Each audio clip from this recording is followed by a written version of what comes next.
25শে ফেব্রুয়ারি 2009।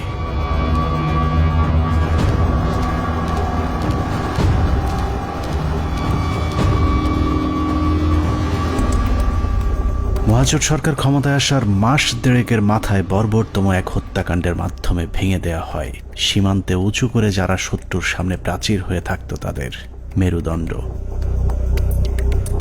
BDR সেনাবাহিনীর সমন্বয়ে গঠিত সুশৃঙ্খল একটি বাহিনীর মগজে বিষ বাষ্প ঢুকে উস্কে দেয়া হয় হিংসা আর প্রতিশোধের আগুন। সেই আগুনেই পুড়েছে বিশ্বাস, আস্থা আর ভালোবাসায় তৈরি করা সাজানো গোছানো এক সুখের ঘর। পিলখানায় লাগা সে আগুনে শুধু যে 57 সেনা কর্মকর্তাই পুড়েছে তা নয়, সেই সাথে পুড়েছে কয়েক হাজার জওয়ানের সুখ, স্বপ্ন, সংসার। সীমান্ত অরক্ষিত করে ওদেরকে রক্ষিত করা হয়েছে কারারক্ষীদের ঘরে, যেই ঘরে দিন, মাস, বছর করে গুনে গুনে 15 বছর পার হয়েছে সীমান্ত রক্ষীদের।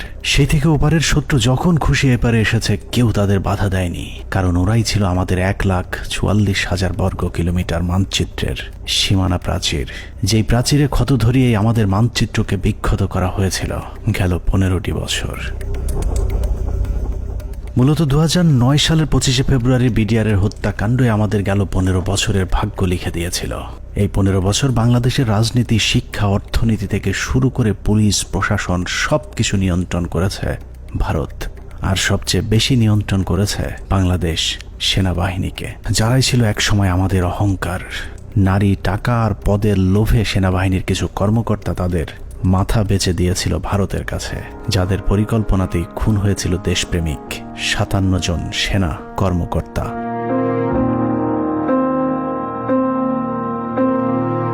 25শে ফেব্রুয়ারি পিলখানায় আসলে কি ঘটেছিল, কেন ঘটেছিল, সেই ঘটনার পরে কি ঘটেছিল, কিংবা এখন আসলে কি ঘটছে তা নিয়ে আমাদেরকে যতটুকু জানানো হয়েছে তার চেয়েও অনেক বেশি আমাদের থেকে গোপন করে রাখা হয়েছে। ঘটনার শুরু থেকে শেষ পর্যন্ত আমরা যতটুকু জেনেছি তার পুরোটাই পিলখানার মূল ঘটনার বিকৃত এক রূপ, যেখানে সত্যের কোনো বালাই নেই। হাসিনা সবকিছু জানতো। এই বিডিআর এর ঘটনা হাসিনা আসার 1 মাস পরেই কেন ঘটলো?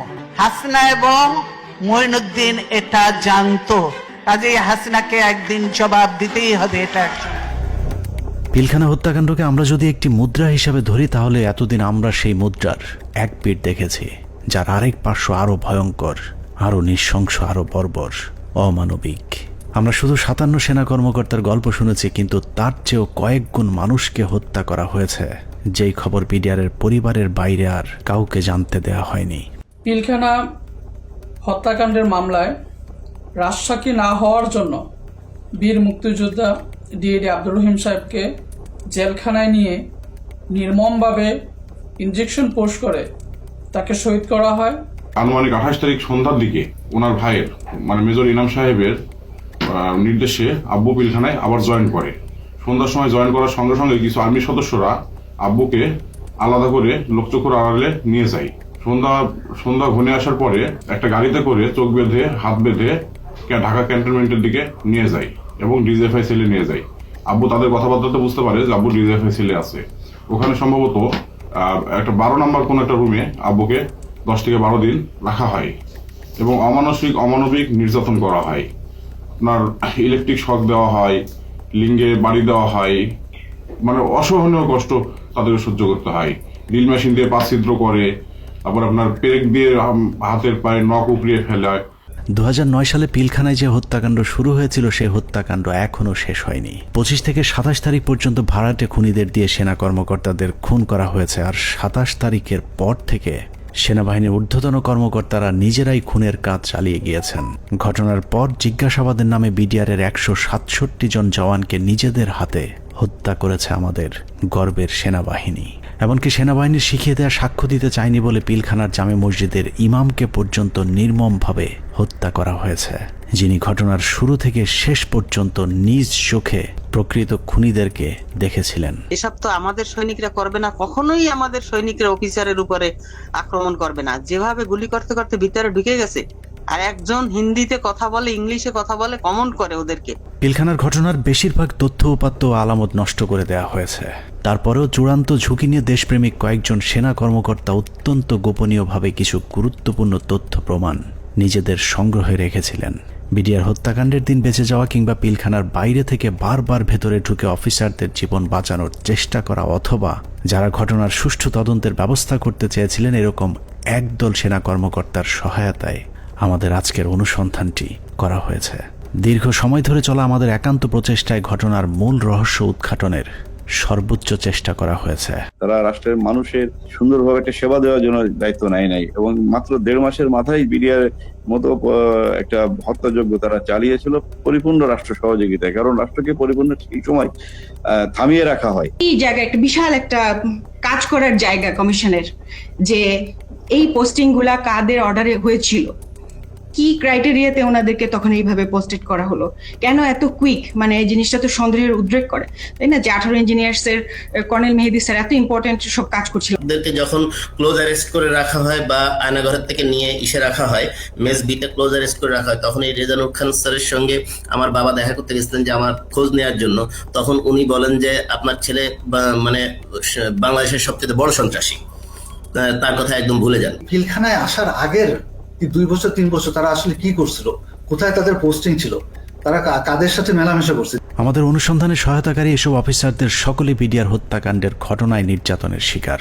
কেউ কেউ দীর্ঘ সময় গুমের শিকার, কেউ চাকরিচ্যুত হয়েছেন কিংবা জীবন বাঁচাতে চাকরি এবং দেশ ছাড়তে বাধ্য হয়েছিলেন। ডিজিএফআই কেন আমাদেরকে বাধা দিলেন, উল্টা আর আমাদের সাথে রাগ করলেন যে কেন তোমরা পলাতক এদেরকে ধরে নিয়ে আসলে, তাদের তো পালিয়ে যেতে দেওয়া হচ্ছিল অন্ধকার করে, লাইন কেটে যে তাদেরকে পালিয়ে যেতে দেওয়া হচ্ছিল। এই বিষয়টা অবশ্যই ওই সময় সমস্ত পত্র পত্রিকায় এসেছিল। আর 3 নাম্বার হচ্ছে যে এই যে এরা যে মানে বললো যে এরা ঠিক জানে না কে তাদের কমান্ড করছে, এই যে জিনিসটা সবার মুখ ঢাকা ছিল। সো কে কাকে কমান্ড করছে এটা তো চেহারা, যেমন আমার সৈনিক কিন্তু সবাইকে চিনে একটা ইউনিটের, আমি সবাইকে চিনি যে আমাকে অমুক স্যার এটা বলেছে। একে তো ওখানে হচ্ছে প্যারেড উপলক্ষে বিভিন্ন ইউনিটের সৈনিকরা এসেছিল, সবার মুখ ছিল বাধা, এর জন্য ওরা জানতো না যে কার কমান্ডে তারা কাজ করছে। সেনাবাহিনীর মধ্যম সারির এসব সেনা কর্মকর্তাদের সংগ্রহে থাকা কিছু গোপন অডিও ভিডিও ছিল আমাদের অনুসন্ধানের মূল পুঁজি। স্পর্শকাতর এসব তথ্য উপাত্ত নিয়ে আমাদের আজকের অনুসন্ধান।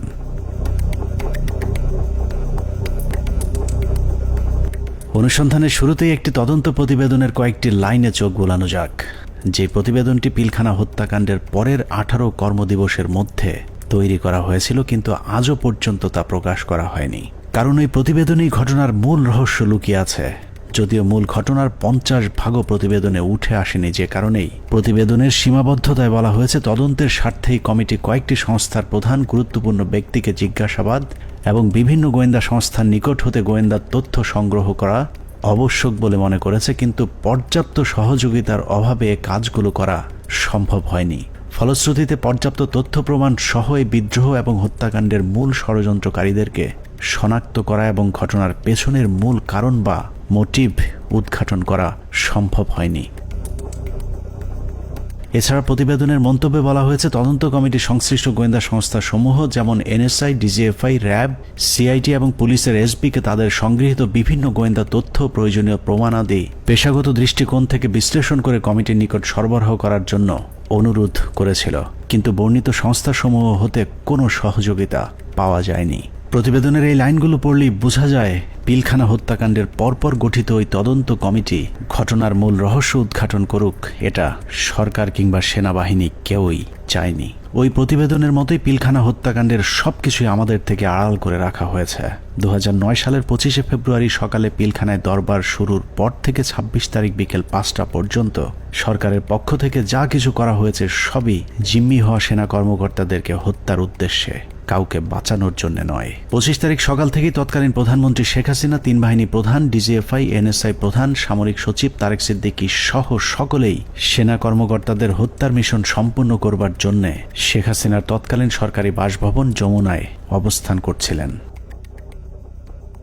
পিলখানার ঘটনায় বেঁচে আসা সেনা কর্মকর্তাদের একজন মোহাম্মদ জাহিদি আহসান হাবিব দরবার হলে গোলাগুলি শুরুর পর তিনিই প্রথম জেনারেল তারেক সিদ্দিকীকে ফোন করে বলেছিলেন তাদেরকে বাঁচানোর জন্য, কিন্তু তারেক সিদ্দিকী ফোন কেটে দেন। তারপর থেকে আর তারেক সিদ্দিকীকে টেলিফোনে পাওয়া যায়নি। আমাদেরকে যাতে সাহায্য করার জন্য, যাতে আর্মি যাতে আমাদেরকে হেল্প করে, তার জন্য আমি জেনারেল তারেককে আমি সাহায্য চেয়েছিলাম।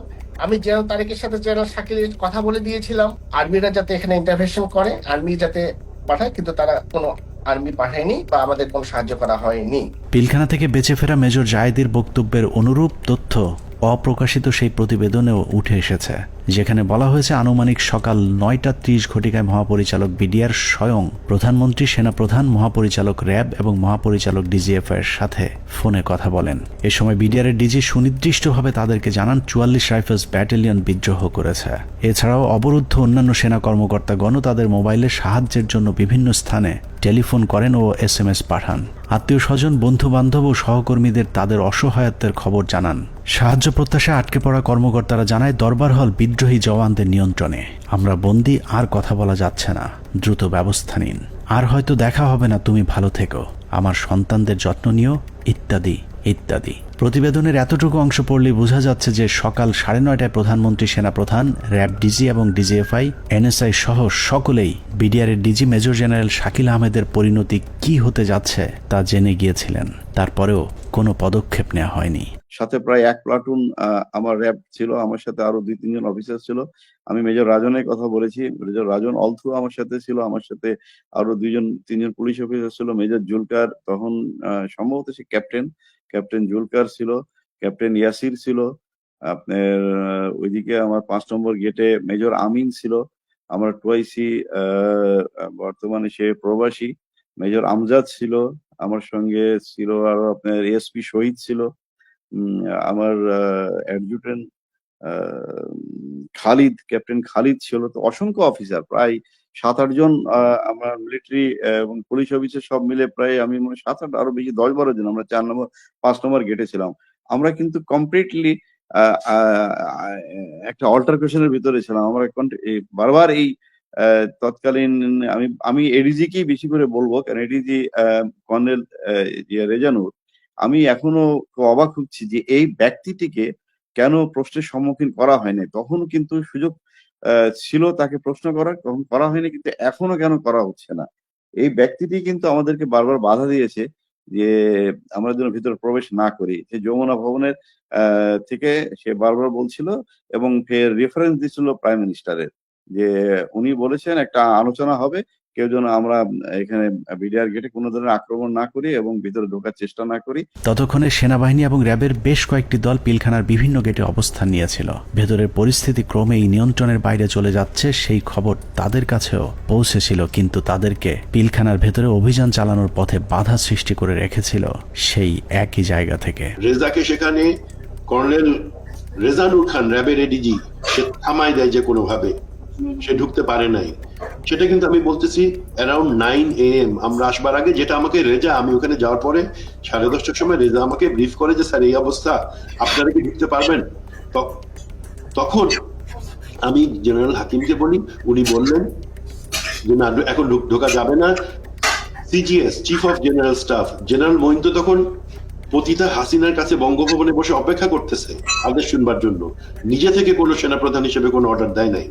এখানে একটা জিনিস ক্লিয়ার করি, এই বিডিআর অপারেশনের সময় 3 জন, এটা তো আর্মির অ্যাকশন, এটা কোনো পলিটিক্যাল কোনো কিছু হওয়ার কথা না, 3 জনের কমান্ডের দায়িত্ব ছিল। একটা ছিল সেনাপ্রধান জেনারেল মইনু আহমেদ, সে যেহেতু হাসিনার সাথে বসে আছে গণভবনে, তখন কিন্তু যমুনায়, গণভবন না যমুনায় বসে আছে। আর এই তার বর্তমানে chief of general staff major general সিনাইব জামালি, তার আদেশ দেওয়ার কথা, হ্যাঁ ভিতরে ঢুকো। আর অন দ্য স্পট কমান্ডার একজন। এখানে আমরা অনেক অফিসার ছিলাম, কিন্তু সবাই কমান্ডার দায়িত্ব সেখানে পায় না। নিয়ম অনুযায়ী ব্রিগেডিয়ার জেনারেল হাকিমের অন দ্য স্পট কমান্ডার, 3 জনের একজনের কাছ থেকে যদি আমরা আদেশ পাইতাম, আমরা ভিতরে ঢুকতাম। অনুমতি দিচ্ছে করে চলতে থাকে কালক্ষেপণ। 9:30 থেকে শুরু করে 11টার মধ্যেই বেশিরভাগ অফিসারদের হত্যা করা হলেও কিছু কর্মকর্তা পালিয়ে যাবার কারণে হত্যার মিশন অসম্পূর্ণ থেকে যায়, যা শেষ করতে সময় লাগে পরদিন বিকেল 5টা পর্যন্ত। তবে দরবার হলের সামনের হত্যাকাণ্ড শেষে খুনিদের প্রথম দলকে বের করে দেওয়ার ব্যবস্থা করা হয়। 12:30 পিলখানার 3 নম্বর গেটের সামনে বিডিআরের পক্ষ থেকে শতাধিক মানুষের একটি মিছিল বের করা হয়। এসব মিছিল থেকে বিডিআর জওয়ানদের দাবি দেওয়ার প্রতি সমর্থন ব্যক্ত করে জয় বাংলা, জয় বিডিআর, বিডিআর জনতা ভাই ভাই ইত্যাদি স্লোগান দেওয়া হয়েছিল। জয় বাংলা মিছিল করা ওই দলটি ভেতরে ঢোকার কিছুক্ষণ পর বেরিয়ে আসে সংখ্যায় দ্বিগুণ হয়ে। ধারণা করা হয় ওই মিছিলের মাধ্যমেই খুনিদের একটি অংশকে ভেতর থেকে নিরাপদে বের করে দেওয়ার সুযোগ করে দেওয়া হয়। যেখানে আর্মির অপারেশন, আর্মির করবার কথা, সেখানে বিভিন্ন আওয়ামী লীগের পলিটিক্যাল লোকজন ভিতরে ঢুকতেছে যাইতেছে। এর মধ্যে আমরা দেখতে পাচ্ছি আমাদের কাছে অফিসারদের কাছে বাইনকুলার, তাপস, মির্জা আজম, নানক, শেখ সেলিম, এরা সবাই কিন্তু যাওয়া আসা করতেছে ভিতরে। এবং এর মধ্যে আবার দেখলাম কি ছাত্রলীগ যুবলীগ মিলে একটা মিছিল বলে ওই নিউ মার্কেটের গেট থেকে ঢুকলো, তারা 20-25 জন হবে। তারা ঢুকে ওখানে কিছুক্ষণ, পুরাটা তার দেখা যায় না। আবার ঘন্টাখানেক পরে দেখলাম কি সেই মিছিল, তাদের হাতে কিন্তু আওয়ামী লীগের ব্যানার আছে। সেই মিছিল বের হয়ে যাচ্ছে, সেটা সংখ্যা হচ্ছে লোকের এখন 100 থেকে উপরে, 100-125 জন ঢুকছিল, 25 জন বাইরে হয়ে যাচ্ছে। সাথে সাথে আমরা সেটে যারা ছিল তাদেরকে জানালাম যে দেখো এই মিছিলটাকে আটকাও, এদের মধ্যে থেকে কিন্তু ভিতরে যারা কিলার তারা বের হয়ে তাদেরকে বের করে নিয়ে যাওয়া হইতেছে। বিডিআর কমপ্লেক্স যে ভিতরে যত সৈনিকরা ছিল তখন সবাই জাগো বলে যে যেদিকে পারলো বেরিয়ে চলে গেল। এটা হওয়ার কথা না। একটা ট্রেন সোলজার একটা এইভাবে পালিয়ে যেতে পারে না, যখন যতই গুলি হোক, কেননা তার কাছে কোনো অর্ডার আসেনি। এবং এই সময় কিছু অফিসারও কিন্তু পালিয়ে গিয়েছিল। তো আমাদেরকে বের করতে হবে হু অল অর, মানে ওই অফিসাররা কারা কারা। এই সময় পালানোর কথা না।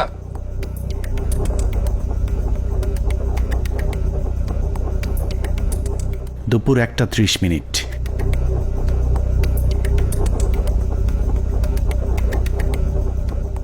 খুনের প্রথম পর্ব শেষ হবার পর শুরু হয় দ্বিতীয় পর্ব। বেলা বাড়ার সাথে সাথে দরবার হলে নৃশংস হত্যাযজ্ঞের খবর ছড়িয়ে পড়ে পুরো পিলখানায়। এতে অধিকাংশ বিডিআর সদস্যরা আতঙ্কিত হয়ে পড়েন। বিডিআর সদস্যরা যেভাবে পেরেছে পালিয়ে যাওয়ার চেষ্টা করতে থাকে, কিন্তু বাকি অফিসারদের খুঁজে বের করে হত্যার জন্য সরকারের আরও কিছুটা সময় প্রয়োজন ছিল, যে কারণে বিডিআর জওয়ানদের চাঙ্গা করতে শুরু হয় সরকারের নতুন ষড়যন্ত্র। নাটকের এই পর্বে মঞ্চে আসে মুন্নি সাহা এবং জয় মামুন, যারাই প্রথম গুজব ছড়িয়ে দেন পিলখানায় অপারেশন ডাল ভাতের টাকা নিয়ে অসন্তোষের কারণেই বিডিআরের ডিজিকে জিম্মি করেছে বিডিআরের জওয়ানেরা। এর পরপরই সেনাবাহিনী নিয়ে নানা ধরনের উস্কানিমূলক তথ্য প্রচার করতে থাকে বিশেষ কয়েকটি গণমাধ্যম। অফিসারদের কি অবস্থা? অফিসার যারা ছিল দরবার হলে যারা ছিল তাদের কি অবস্থা? তারা অনেকে ভেঙে গেছে, অনেকে আমাদের জিম্মিতে আছে, তাদেরকে কিছু করা হয়নি। ওরা খুব ভালোভাবে জানে বিডিআর এর প্রতি কি অন্যায় অবিচার চলে। আপনাদের তো অনেক দিনের এটা ক্ষোভ, আজকে কেন, আজকে কোন পরিপ্রেক্ষিতে এটা করলেন? উনি বোঝেন না, উনি খালি আশা দেয়। এখন আমরা ওনাদেরকে আটক অবস্থায় রাখছি যাতে আমাদের দাবিগুলা মাননীয় প্রধানমন্ত্রী এবং স্বরাষ্ট্রমন্ত্রী আমাদের দাবি মানবেন। দেখছিলেন মুন্নি সাহার সঙ্গে বিশেষ। এ সময় নিজেদের লেখা বিভিন্ন ধরনের লিফলেট বিডিআরের নামে প্রচার করে গুজব ছড়াতে থাকে স্থানীয় আওয়ামী লীগের নেতাকর্মীরা। পিলখানার ভেতরেও ততক্ষণে বিডিআরের মাঝে ছড়িয়ে দেওয়া হয়েছে মিডিয়া এবং জনগণ আমাদের সাথে আছে। অপারেশন ডাল ভাতের টাকা মেরে খাওয়া সেনাবাহিনীর প্রতি এমনিতেই অনেকের ক্ষোভ ছিল, তার উপর সেনাবাহিনী যে কোনো সময় হামলা চালাতে পারে এমন গুজব ছড়িয়ে অস্ত্র হাতে তুলে দেওয়া হয় বিডিআরের সাধারণ জওয়ানদের হাতে।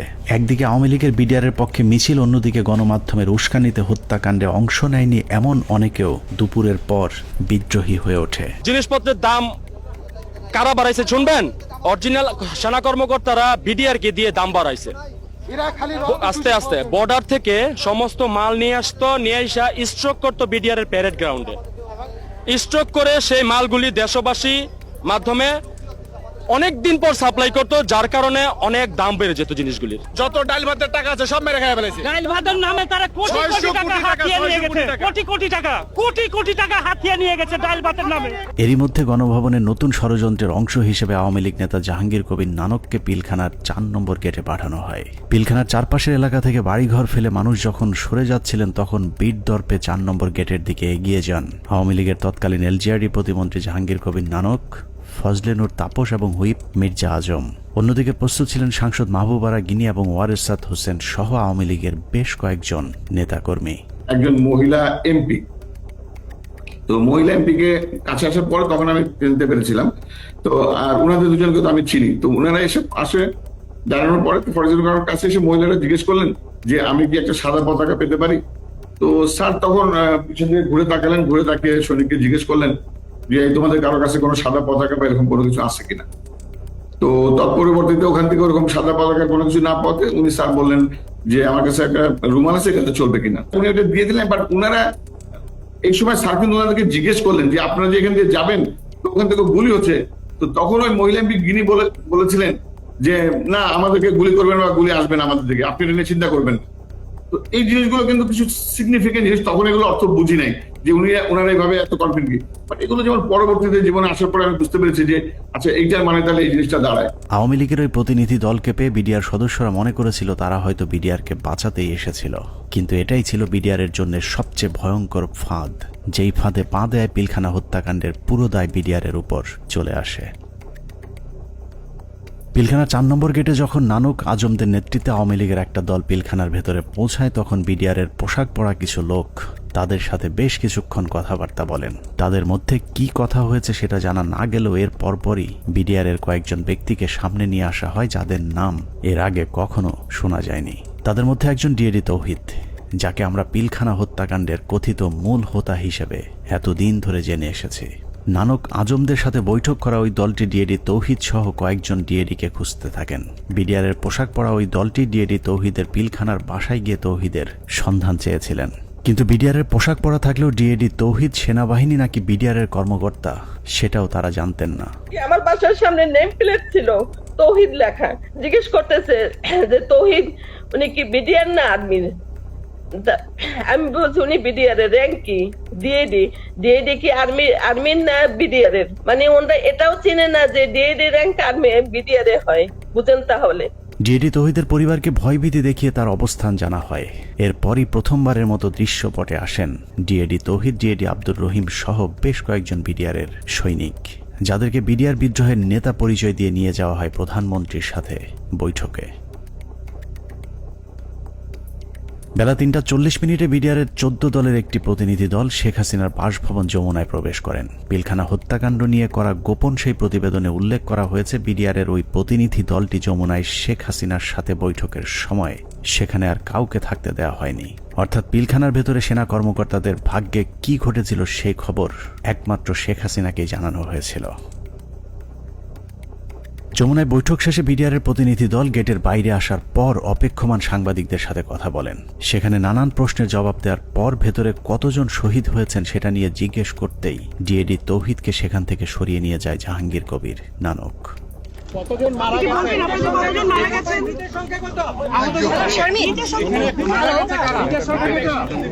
হাসিনার সাথে বিডিআরের সেই বৈঠকের মূল উদ্দেশ্য অফিসারদেরকে বাঁচানো কিংবা বিডিআরের আত্মসমর্পণ নয়, বরং বিডিআরকে জানিয়ে দেওয়া হয়েছিল কোনোভাবেই আত্মসমর্পণ করা চলবে না। যদিও বৈঠকের পর জানানো হয় বিডিআর অস্ত্র সমর্পণে রাজি হয়েছেন, কিন্তু ডিএডি তৌহিদকে পিলখানার ডিজি বানানো থেকে শুরু করে পিলখানার পরবর্তী ঘটনাবলী সবই ছিল শেখ হাসিনার তৈরি করা নাটকেরই অংশ। মাননীয় প্রধানমন্ত্রী তাদের আবেদনের পরিপ্রেক্ষিতে, বিডিআর সদস্য ভাইদের আবেদনের পরিপ্রেক্ষিতে আজকের ঘটনার সাধারণ ক্ষমা ঘোষণা করেছেন। সে বৈঠকের পর রহস্যজনক একটি বিষয় লক্ষ্য করা যায়। শেখ হাসিনা বিডিআরের প্রতিনিধি দলের সাথে বৈঠকে পিলখানায় আটকে পড়া নারী ও শিশুদের মুক্তির দাবি করলেও জিম্মি থাকা সেনা কর্মকর্তাদের মুক্তির বিষয়ে কোনো কথা বলেননি।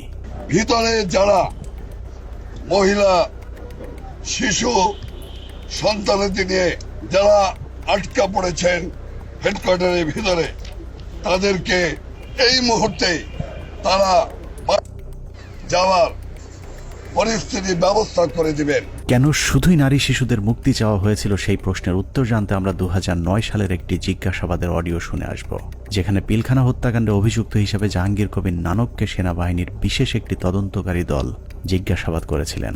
যদিও সেই অনুসন্ধান আর চলতে দেওয়া হয়নি, তারপরেও সেদিনের জিজ্ঞাসাবাদে কি কথা হয়েছিল তার পুরো ক্যাসেটটি সেনাবাহিনীর একটি সূত্র আমাদের কাছে পাঠিয়েছে।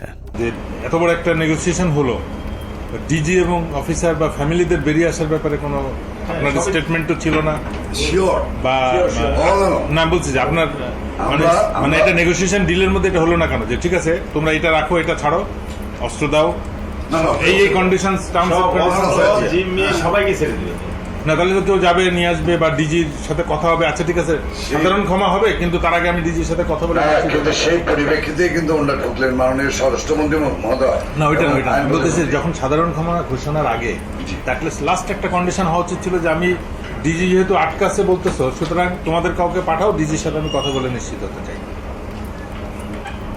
মানে তখন কিন্তু অলরেডি দেশের 16 কোটি মানুষ কোনো না কোনোভাবে আন্দাজ করে ফেলছে যে ডিজি মারা গেছে। 4টার সময় প্রাইম মিনিস্টার অফিসে যখন আলাপ হয়, তা এই আলাপের মধ্যে ডিজির মৃত্যুর বিষয়টা আসলো না কি করে, বা অল ইন্টেলিজেন্স সোর্সেস মিস করলো কি করে, যে আপনার কোনো প্রেস ব্রিফিং এও এটা আসলো না? ফ্যামিলি সরি আসছে, আমি এই যে বিষয়টা আমার কাছে আপনার প্রেস ব্রিফিং এ শুধু জিম্মির ব্যাপার আসছে, বা ডিজি বা তার অন্যান্য অফিসারদের রিলিজের ব্যাপারে যারা আটক আছেন তাদেরকে পার্টিকুলার ডিজি কথা বলা হয়নি স্যার।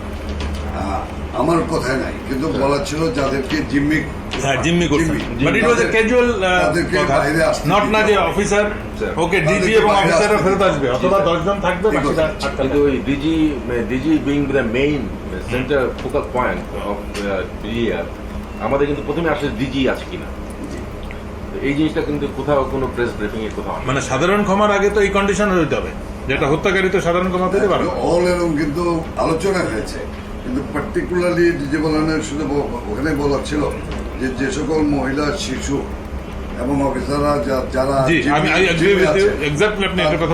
জিম্মি, এই শব্দটা বলা হচ্ছে। আপনি বলেছেন যে সমস্ত মহিলা, শিশু, but you never talked about office DG এবং অন্যান্য অফিসার।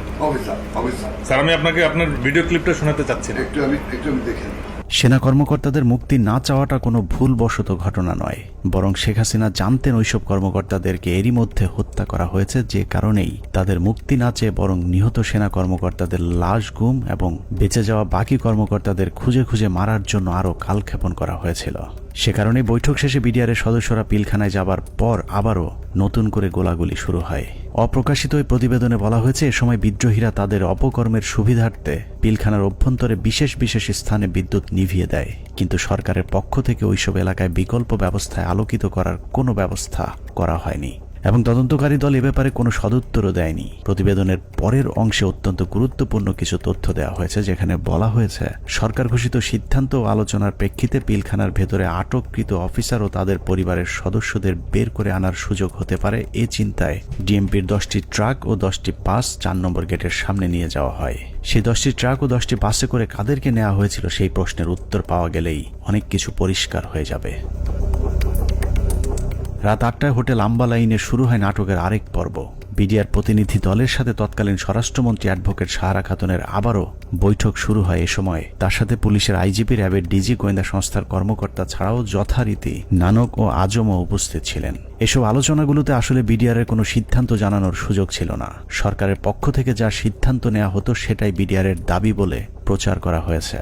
ওই মিটিং শেষে গণমাধ্যমকে আবারও জানানো হয় বিডিআর অস্ত্র সমর্পণে রাজি হয়েছেন, তবে সেনাবাহিনীর কাছে নয়, তারা পুলিশের কাছে অস্ত্র সমর্পণ করবেন। কথা মতো রাত 1টায় স্বরাষ্ট্রমন্ত্রী সাহারা খাতুন, আইন প্রতিমন্ত্রী অ্যাডভোকেট কামরুল ইসলাম এবং পুলিশের মহাপরিদর্শক সহ আওয়ামী লীগের কয়েকজন নেতাকর্মী একটি বিশেষ গাড়ি যোগে পিলখানার ভেতরে প্রবেশ করেন। আওয়ামী লীগের প্রতিনিধি দলের পিলখানায় যাবার মূল উদ্দেশ্য কি ছিল সেটা পরিষ্কার হয়ে যাবে তাদের সন্দেহজনক কিছু কার্যক্রম দেখলেই। প্রতিনিধি দলের প্রথমেই সেনাবাহিনীর জিম্মি থাকা কর্মকর্তাদের খুঁজে বের করার কথা থাকলেও সাহারা খাতুন সহ প্রতিনিধি দলটি কয়েকটি বাসায় গিয়ে মাত্র 15 জনকে উদ্ধার করে নিয়ে আসেন। অথচ সেনাবাহিনীর কর্মকর্তারা কোথায় আছেন, তাদের পরিবারের কি পরিণতি হয়েছে, এ ব্যাপারে কোনো আগ্রহ দেখায়নি আওয়ামী লীগের ওই প্রতিনিধি দলটি। গণমাধ্যম যেন এ বিষয়ে কোনো প্রশ্ন তুলতে না পারে সেজন্যও শুধুমাত্র বিটিভির একজন পরীক্ষিত আওয়ামী সাংবাদিককে পিলখানার ভেতরে নিয়ে যাওয়া হয়, যার নাম মুশফিকা নাজনীন, যিনি মুন্নী শাহর ঘনিষ্ঠ বান্ধবী। 25 তারিখ থেকে পরবর্তী কয়েকদিনের সব অপকর্মের সাক্ষী সাংবাদিক মুশফিকা নাজনীনকে জিজ্ঞাসাবাদ করলে ওই রাতের অনেক প্রশ্নের উত্তর পাওয়া যাবে। সেই রাতে সবচেয়ে রহস্যজনক ঘটনা হলো, হোটেল আম্বালায় বৈঠক শেষে সাংবাদিকদের জানানো হয়েছিল বিডিআর সেনাবাহিনীর পরিবর্তে পুলিশের কাছে অস্ত্র সমর্পণে রাজি হয়েছে। অথচ সরকারের প্রতিনিধি দলটি 10,000 বিডিআরের অস্ত্র জমা নিতে পিলখানায় আইজিপি ছাড়া কোনো পুলিশ সদস্য তাদের সাথে নেয়নি। ভেতরে কেন পুলিশ নিয়ে যাওয়া হয়নি সেই বিষয়টি জানতে 2009 সালের 27 ফেব্রুয়ারি অ্যাডভোকেট কামরুল ইসলামকে জিজ্ঞাসাবাদ করেছিল তদন্তকারী দল। সেই রেকর্ডের একটি কপি আমাদের অনুসন্ধানে উঠে এসেছে। কোর্টের থেকে যখন বেরিয়েছেন মাননীয় স্বরাষ্ট্রমন্ত্রী বলেন যে ঠিক আছে আপনারা জমা দিতে থাকেন, আমরা যাই। না জমা রাখার পর যেটা উনি বাইরে এসেও মিডিয়াকে বলেছিলেন, হ্যাঁ ওনারা জমা দিচ্ছেন, আমি চলে আসছি। হ্যাঁ এইটাই মনে হয় এরকম চাবি নিছে না দিছে, সকাল পর্যন্ত তারা সব জমা করে ফেলবে। আমাদের 8টা সাড়ে 8টার মধ্যে আমরা আবার পুলিশের হ্যান্ড ওভার করে দেবে পিটিআই। এটাই কিন্তু ফাইনাল কথা আমাদের সাথে। সেই অনুযায়ী সকালে আমরা গেছি ওখানে। মানে পুলিশকে হ্যান্ড ওভার করবে, কিন্তু কোনো পুলিশ যায়নি ভিতরে। সকালে তো পুলিশ সকালে তো আবার না বলছি যে না, রাত্রে যে হ্যান্ড ওভার হলো, রাত্রে তো পুলিশের কাছে যায় নাই অস্ত্র, না সুতরাং তাদের কাছে ছিল, তাদের কাছে রয়ে গেল। যাই হোক পুরো ঘটনাটা যে পরিকল্পিত সেটা বিটিভির ধারণ করা ওই ফুটেজ দেখলেই বোঝা যাবে। বিডিআর এর সকল সদস্যের অস্ত্র সমর্পণ করার কথা থাকলেও হাতে গোনা কয়েকজন তাদের অস্ত্র জমা দেয়। ছোট একটি টেবিলের উপর যখন বিডিআর সদস্যরা অস্ত্র জমা দিচ্ছিল, ঠিক একই সময়ে অন্য বিডিআর সদস্যরা অস্ত্র হাতে নিয়ে বীরের মতো পাশে হাঁটাহাঁটি করছিলেন। ঘটনার এখানেই শেষ নয়। অস্ত্র সমর্পণের নাটক শেষে যারা অস্ত্র জমা দিয়েছিলেন তারাই আবার জমা দেওয়া অস্ত্রগুলো হাতে তুলে নিচ্ছিলেন। বিটিভির ক্যামেরাম্যান হয়তো ভুলক্রমে নাটকের বাইরের ওই দৃশ্য ধারণ করে ফেলেছিলেন। 25 তারিখ রাত যতই গভীর হয়েছে, সরকারের ষড়যন্ত্র ততই দিনের মতো পরিষ্কার হতে থাকে। সরকারের পরিকল্পনায় রাতে বিডিআরের আত্মসমর্পণের দাবি করে পিলখানায় ঢুকা সরকারি প্রতিনিধি দল ভোর 4:10 বেরিয়ে আসে নিজেদের বাছাই করা মাত্র 15 জন জিম্মিকে উদ্ধার করে।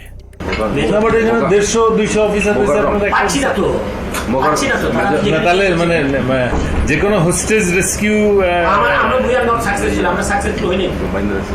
মানে যে কোনো হোস্টেজ রেস্কিউ অপারেশনের প্রথম তো আমার হোস্টেজের কে কে আছে, অফিসার এবং তার পরিবার। কয়জন অফিসারকে আমার সাথে আনলাম, কয়জন প্লাস হোস্টেজের মধ্যে সব থেকে বড় হোস্টেজ যেটা ডিজি এবং তার পরিবার, তাদের কেউই আসলো না। তাদের বেঁচে আছে না মরে গেছে তাও জানলাম না। তাহলে হোস্টেজ অপারেশন কি হবে? ওরা তো আসলে হোস্টেজ রেস্কিউ করতে যান, ইনসিডেন্টালি তখন নাটকের পর নাটক শেষে পরদিন সকাল শুরু হয় আরেক নাটকের মধ্য দিয়ে। 26 তারিখ সকাল 9টায় কৃষিমন্ত্রী মতিয়া চৌধুরী, জাহাঙ্গীর কবির নানক, জাতীয় পার্টির চেয়ারম্যান হোসেন মোহাম্মদ এরশাদ, আইন প্রতিমন্ত্রী কামরুল ইসলাম এবং ব্যারিস্টার তাপস আবারও পিলখানার 4 নম্বর গেটে উপস্থিত হন। ওদিকে 3 নম্বর গেটে আওয়ামী লীগের 200-300 নেতাকর্মী উপস্থিত হয়ে আবারও বিডিআর এর পক্ষে স্লোগান দিতে থাকেন। এক পর্যায়ে মিছিলটি পিলখানার ভেতরে ঢুকে যায়। তবে ভেতরে যে কজন ঢুকেছিলেন তার চেয়ে কয়েক গুণ বেশি লোকজন নিয়ে পিলখানা থেকে কিছুক্ষণ পরে বেরিয়ে আসে আওয়ামী লীগের ওই মিছিলটি। 27 তারিখ তো 26 তারিখে একটা মাইক্রোবাসে করে বাইরের যে লোকেরা ভেতরে ঢুকেছিল তারা বের হয়ে যায়। 26 তারিখ দুপুর 2:30 12 সদস্যের মহাজোট মধ্যস্থকারী কমিটি গঠন করা হয়। আওয়ামী লীগ নেতা আব্দুল জলিলের নেতৃত্বে এই কমিটি আবারও হোটেল আম্বালাইনে বিডিআর এর সাথে লোক দেখানো বৈঠক করেন। বৈঠক শেষে স্বরাষ্ট্রমন্ত্রী সাহারা খাতুন, জাহাঙ্গীর কবির নানক এবং মির্জা আজম আবারও 4 নম্বর গেট দিয়ে পিলখানায় প্রবেশ করেন। বিকেল 5টায় শেষবারের মতো আবারও ঘোষণা দেওয়া হয় বিডিআর অস্ত্র সমর্পণ করবে। মজার বিষয় হলো বিডিআর এবার আর পুলিশ কিংবা সেনাবাহিনীর কাছে অস্ত্র জমা দেওয়ার কোনো শর্ত দেয়নি। তবে শর্ত না থাকলেও পুলিশের মাধ্যমে পিলখানার নিয়ন্ত্রণ নেয় সরকার। এর পরপরই শেখ হাসিনা জাতির উদ্দেশ্যে ভাষণে বলেন, পরিস্থিতি এখন সম্পূর্ণ সরকারের নিয়ন্ত্রণে। নানা ধরনের গুজব ছড়িয়ে পরিস্থিতিকে ঘোলাটে করার চেষ্টাও মহল বিশেষ করছে, সে বিষয়েও সকলকে সজাগ থাকার আমি অনুরোধ জানাই। 27 তারিখ বাংলাদেশের মানুষের ঘুম ভেঙেছে ইতিহাসের নারকীয় এক হত্যাকাণ্ডের সাক্ষী হয়ে।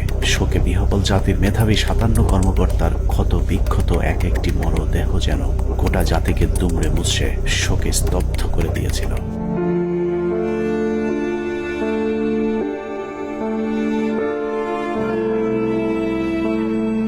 এভাবেই শেষ হয় শ্বাসরুদ্ধকর পিলখানা ট্র্যাজেডির 33 ঘন্টা। পিলখানার ঘটনা নিয়ন্ত্রণে আনতে কেন 2 দিন সময় লাগলো? একজন অফিসারকেও জীবিত উদ্ধার না করলে সরকার এই 2 দিনে আসলে কি পদক্ষেপ নিয়েছিল সেটা জানতে আমরা পিলখানা হত্যাকাণ্ডের শেষ 1 ঘন্টার একটি ঘটনা দেখে আসব। 27 তারিখ বিকেল 5টায় বিডিআরের অস্ত্র সমর্পণের ঘণ্টাখানেক আগে শেখ তাপসের নেতৃত্বে একটি দল শেষবারের মতো মাইকিং করে জীবিত কেউ থাকলে বের হয়ে আসার অনুরোধ করেছিলেন। মাইকিং শুনে যেসব সেনা কর্মকর্তারা জীবন বাঁচাতে গাড়ির কাছে গিয়েছিলেন তাদের একজন ক্যাপ্টেন তানভীর, যার লাশ এখনো খুঁজে পাওয়া যায়নি। আমাদের হাতে আসা একজন সিপাহীর জিজ্ঞাসাবাদের একটি রেকর্ডে ক্যাপ্টেন তানভীর সম্পর্কে গুরুত্বপূর্ণ তথ্য পাওয়া গেছে। উনি হচ্ছে আমাদের এমপি তাপস। তখন উনি আমার দিকে বড় বড় করে চোখ থেকে তাকালেন, এমপি তাপস। ওনাকে বলছে ঠিক আছে তাহলে গাড়িতে উঠে। আমি বললাম স্যার আমাকে নিয়ে যান, আমি এখানে একা কি করবো? বলছে না তুমি 1 নম্বর গেট দিয়ে, তারপরে বলতো 1 নম্বর গেট দিয়ে তুমি বাইরে চলে যাও। বুঝলাম ওনাকে গাড়িতে উঠে চলে যাবে। এর মধ্যে তারপরে স্যার আমার হাতে হাত রাখে একে বলে, মহিত তুমি কোনো চিন্তা করো না, তুমি বাসা চলে যাও। চলে গেলেন গাড়ি নিয়ে, আমি চলে আসলো। অনুসন্ধানে জানা যায় বিডিআর সৈনিকদের জিজ্ঞাসাবাদের সময় গোপনে রেকর্ড করা এই বক্তব্যটি সিপাহী মুহিতের, যিনি বিডিআর হত্যা মামলার ৭০ নম্বর আসামি। জিজ্ঞাসাবাদের সময় একজন সেনা কর্মকর্তার কাছে সিপাহী মুহিত ক্যাপ্টেন তানভীরের ভাগ্যে আসলে কি ঘটেছিল তার বিশদ বর্ণনা দিয়েছেন। কোনোভাবেই কিছু হয় না। উনি এখান থেকে ফোনে কথা বললেন, আমার মোবাইলে কথা বললেন দুইবার। এক জায়গায় স্যার বললেন, আরেক জায়গায় চুরি করে কথা বললেন। তখন আমার মোবাইলেরও চার্জ নাই, মোবাইল বন্ধ হয়ে গেছে, আমিও কথা বলতে পারলাম না। আমি আরো স্যারের সাথে রাগারাগি করছি, স্যার আপনার জন্য আমিও আমার পরিবারের সাথে কথা বলতে পারলাম না। সিপাহী মুহিতের বক্তব্য অনুযায়ী ক্যাপ্টেন তানভীর সবশেষ তার স্ত্রীর সাথে মুহিতের মোবাইল ফোনে কথা বলেছেন এবং ফোনের চার্জ শেষ হয়ে যাবার পর লাইন কেটে যায়। ঘটনার সত্যতা জানতে আমরা তানভীরের স্ত্রীর সাথে কথা বলেছিলাম। তানভীরের স্ত্রীও ঠিক মুহিতের মতো একই বক্তব্য দিয়েছেন। ফোনে কথা বলতে বলতে কি ফোন কেটে গিয়েছিল, এরকম কিছু মনে করতে পারেন? এরকম ফোন হয় কেটে গিয়েছিল বা কোনো আর সাউন্ড পরে শুনতে পাইনি। তার মানে সিপাহী মুহিত এবং তানভীরের স্ত্রী দুজনের বক্তব্যে এটা পরিষ্কার যে ক্যাপ্টেন তানভীরকে বিডিআর নয়, তাপস নিজেই হত্যা করেছে। অতএব তাপসই বলতে পারবে তানভীর কি জীবিত নাকি তাকে মেরে ফেলা হয়েছে।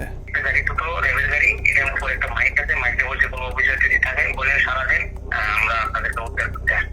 আমি বললাম স্যার এই তো আপনার নেওয়ার জন্য গাড়ি আসছে, আপনি চলে যেতে পারবেন, রাখো তুমি আগে একা বাইরেও গাড়ির টিকিট দেখো।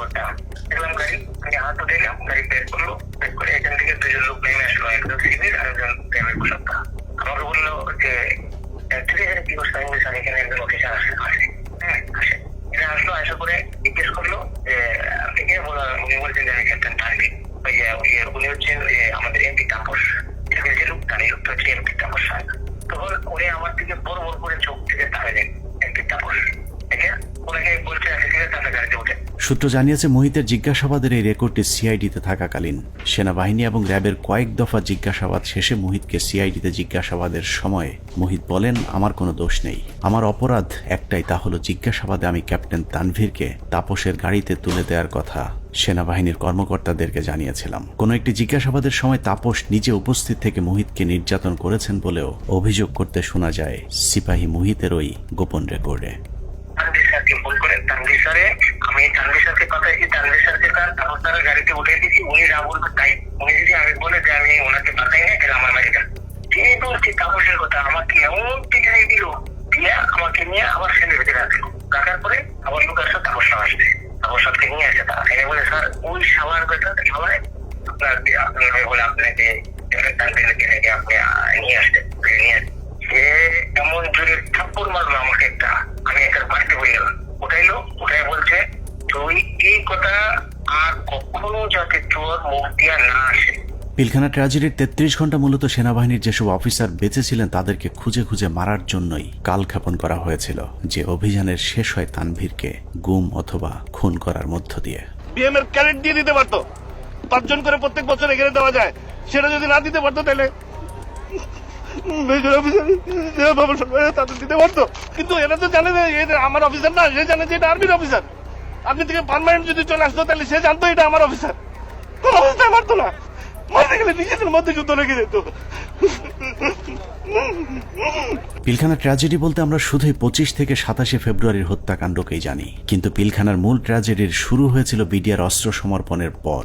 সিপাহী মুহিতের মতো যারাই মূল ঘটনা তুলে ধরতে চেয়েছিলেন তাদেরকেই ঠান্ডা মাথায় হত্যা করা হয়েছে। 2009 সালের মার্চের 3 তারিখ বিডিআরেরা কাজে যোগ দেওয়ার পর থেকে জিজ্ঞাসাবাদের নামে সেনাবাহিনী মোট 108 জন বিডিআর জওয়ানকে হত্যা করেছে। এদের মধ্যে কয়েকজন ঘটনার পরিকল্পনার সাথে জড়িত, বাকিরা গুরুত্বপূর্ণ সাক্ষী। নিরীহ এসব বিডিআর সদস্যদের মৃত্যুর কারণ, পোস্টমর্টেম রিপোর্ট কিংবা হত্যাকাণ্ডের তদন্ত কোনো কিছুতেই বিডিআর পরিবারকে হস্তক্ষেপ করতে দেওয়া হয়নি। এমনকি গণমাধ্যমে কথা বলা নিয়েও দেয়া হয়েছিল কঠোর নিষেধাজ্ঞা। পিলখানা হত্যাকাণ্ডের পর জিজ্ঞাসাবাদে যারাই সত্য ঘটনা তুলে ধরতে চেয়েছে তাকেই হত্যা করা হয়েছে, কারণ পিলখানা হত্যাকাণ্ডের পরিকল্পনার সাথে সেনাবাহিনী এবং আওয়ামী লীগের কোন কোন ব্যক্তি জড়িত ছিল তা একমাত্র বিডিআর সদস্যরাই জানত, যে কারণে বিডিআরের গুরুত্বপূর্ণ সাক্ষীদেরকে জিজ্ঞাসাবাদের নামে নির্মমভাবে হত্যা করা হয়। আমি কেন 16 বছর জেল খাটলাম, এই জেল খাটার যে কারণ, এই কারণ আজ পর্যন্ত আমি আবিষ্কার করতে পারি নাই। আমার কাছে অত্যন্ত আশ্চর্যের কোয়েশ্চেন ছিল যে একটা নিরপরাধ মানুষকে কিভাবে 16টা বছর একটা দেশের বিচার বিভাগ আটকিয়ে রাখতে পারে। পিলখানার ভিতরে হত্যাকাণ্ডের সময় ভাই একটা পরিষ্কার একটা ছাই রঙের একটা পিকআপ ছিল, আমার সেলিম যেটা বলে, স্যার আমাদের মারার কোনো পরিকল্পনা ছিল না, দেখেন আমিও ইনজুর্ড, মানে রিকোয়েস্টেড গুলি তার হাতে লেগেছিল, আমাকে দেখাইছি, আমি দেখছি, তার কাছে কাগজও ছিল। তা আমি বললাম যে তুমি তো সবারে কাম 1 by 1 বললা, তোর ঘটনা এটা কেন? তো স্যার আমরা তো এর মধ্যে ছিলাম না, আমার কথা ছিল আমাদের পরিকল্পনা একরকম ছিল, এখানে এটা ছিল না, কিন্তু বাইরে থেকে একটা পিক আপ আসে, এই পিক আপ থেকে গুলি করে। তো সেখানে তো স্যার আমাকেও চিনে না, ওই সাদ্দর এক লাইনে ছিল, তো গুলিটা সাদ্দের গায়ে লাগে, ওই গুলির একটা অংশ আমার গায়ে লাগে। আবার এইটা করে সম্পূর্ণ বহিরাগত, আমি বিশ্বাস করি এটা ভারত থেকে আসা, যাদেরকে পরে সুন্দর করে পার করে দেওয়া হয়, একটা অংশ চলে যায় গাড়িতে করে আসাদুজ্জামান নূর এলাকার ওই এলাকা দিয়ে, আরেকটা অংশ যায় বিমানে, এই অংশটাকে ফলো করে ডিজিএফআই, তাদেরকে ঢুকতে দেওয়া হয়নি এয়ারপোর্টে। আমি সেটা বেড়ে যায় অ্যাম্বুলেন্সের মাধ্যমে, আঞ্জুমান মফিজের অ্যাম্বুলেন্সের মাধ্যমে চলে যায়। তো এটা সম্পূর্ণ বহিরাগত পরিকল্পনা, সহযোগিতা করে আমাদের কিছু সেনাবাহিনী অফিসার, ভিতরে ছিল কর্নেল শামস তার ব্যাটালিয়নের সদস্য, আর বাইরে তো বললাম রেজানুর কাজ করে নাই। আর আমাদের শেখ হাসিনা যদি থাকে জড়িত, কি কি কাজ করবে, কাজ করতে পারে নাই। তবে আমি মনে করি দায়িত্ব পালন অনীহা, এই কারণে সবাইকে আইনের আওতায় নিয়ে আসা উচিত। আমাদের দুর্ভাগ্য, মইনুল আমাদের সেনাপ্রধান ছিলেন, এটা আমাদের লজ্জা।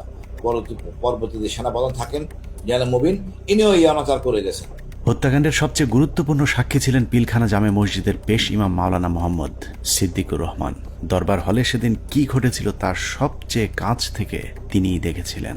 সে ছিল মেন সাক্ষী। আমাকে বলছে যে আমরা 3 জন মেন সাক্ষী, এখন 3 জন মেন সাক্ষী হান বাঁচায় না মাইরে ফেলায় তো জানি না। আমি বলছি যে তুমি যা যা হয়েছে ওখানে দরবারে যা অফিসাররা বলছে এগুলো বলতে গেলা কেন? বললে কি হবে? সত্যি কথা বলবো না?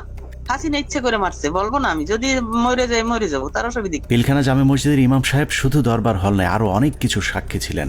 ঘটনার কয়েক মাস আগে থেকেই শুক্রবার জুম্মার নামাজের শেষে যেসব গোপন মিটিংগুলো হতো, সেখানে বিডিআরের সৈনিকদের সাথে তাপস, নানক এবং আওয়ামী লীগ নেতা তোরাব আলী সহ অনেককে উপস্থিত থাকতে দেখেছিলেন মসজিদের ইমাম সিদ্দিকুর রহমান। এই ডিসেম্বর মাস থেকে প্রতি শুক্রবার আমাদের মসজিদে আসতো, আইসা নামাজ পড়ে তারপর বলতো কি, মুয়াজ্জিন সাহেব, ইমাম সাহেব আপনারা যান, মুয়াজ্জিন সাহেব আপনি পরে এসে একটু মসজিদ আটকাইয়েন, আমরা একটু কথা বলি। কিছু লোক নিয়ে উনি মসজিদের মাঝখানে বসে কথা বলতো, চারপাশে দরজা আটকাইয়া, তাই ওগুলো বাইরে থেকে শোনার কোনো কায়দা নেই, শোনা যেত না। এরকম প্রতি শুক্রবার করতো। ওই যে হাজি সেলিম নাকি ওনার নাম, আমাকে হুজুর যখন বাসায় আসছে দরবার হল থেকে, তারপরে মানে উনি ঘরে পায়চারি করে আর মানে পান খায় আর পাগলের মতো করতেছে যে এইসব কাহিনীর জন্য হয়েছে, এসব তো আমাদের সৈনিকরা করবে না, কখনোই আমাদের সৈনিকরা অফিসারের উপরে আক্রমণ করবে না। যেভাবে গুলি করতে করতে ভিতরে ঢুকে গেছে, আর একজন হিন্দিতে কথা বলে, ইংলিশে কথা বলে, কমেন্ট করে ওদেরকে। পিলখানা জামে মসজিদের পেশ ইমাম তার পরিবারকে জানিয়েছিলেন, দরবার হলে বিডিআরের একজন সৈনিক প্রথমে অস্ত্র ধরলেও প্রথম হত্যা করা হয় বিডিআরের একজন সৈনিককে, যে কারণেই সৈনিকেরা উত্তেজিত হয়ে উঠেছিলেন। তারপরেও বিডিআরের সৈনিকেরা কোনো অফিসারকে গুলি করেননি, বরং একটি আতঙ্কের পরিবেশ তৈরি করতে চেয়েছিলেন। কিন্তু হঠাৎ করেই কয়েকজন অজ্ঞাত মুখোশধারী দরবার হলে ঢুকে অফিসারদেরকে এলো পাতাড়ি গুলি করতে থাকেন। যারা আমাদের সৈনিক তারা কিন্তু উপরে গুলি করছে, তারা কিন্তু ভিতরে গুলি করেনি, গায়ে গুলি করেনি, তাদেরকে গুলি করার অর্ডার দিছে। একজন মানে বলতেছে আমাদের বাসার সামনে থেকে যায় এক বাবুর্চি, হাতে একটা লাঠি। তখন আমার ছেলে আবার ওয়ালের উপর থেকে বলতেছে, আঙ্কেল আপনি লাঠি নিয়ে যান কেন? আমি যদি লাঠি না নিই না আমার নাকি মেরে ফেলবে।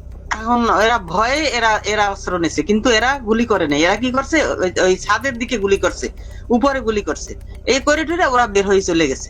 ঘটনার পর জিজ্ঞাসাবাদেও ইমাম সাহেব একই কথা বলেছিলেন, কিন্তু বহিরাগতদের হিন্দিতে কথা বলার বিষয়গুলো বাদ দিয়ে সরকারের লিখে দেওয়া সাক্ষী দেওয়ার জন্য ইমাম সাহেবকে চাপ দেওয়া হয়। কিন্তু ইমাম সাহেব সেই চাপে মিথ্যা সাক্ষী দিতে রাজি হননি, যে কারণে তার উপর শুরু হয় শারীরিক এবং মানসিক নির্যাতন। আমাকে স্টেটমেন্ট ওখানে চেঞ্জ করতে বলছে, আপনার স্টেটমেন্ট সবগুলো ডিলিট করে আমরা নতুন যেটা বলবো সেইটা আপনি দেবেন, সেই বয়ান রেকর্ড করব।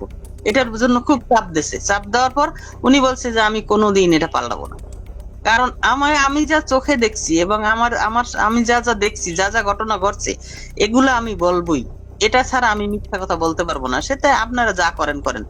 তখন তারা নিয়ে একটা সৈনিকের মানে লজ্জাস্থানে নাকি কারেন্ট দিয়ে শক দেয়, এইটা দেখাইছে উনি মানে আমি ওই সময় মানে অজ্ঞান হয়ে যাই, এরকম অবস্থা হয়ে গেছিল আমার।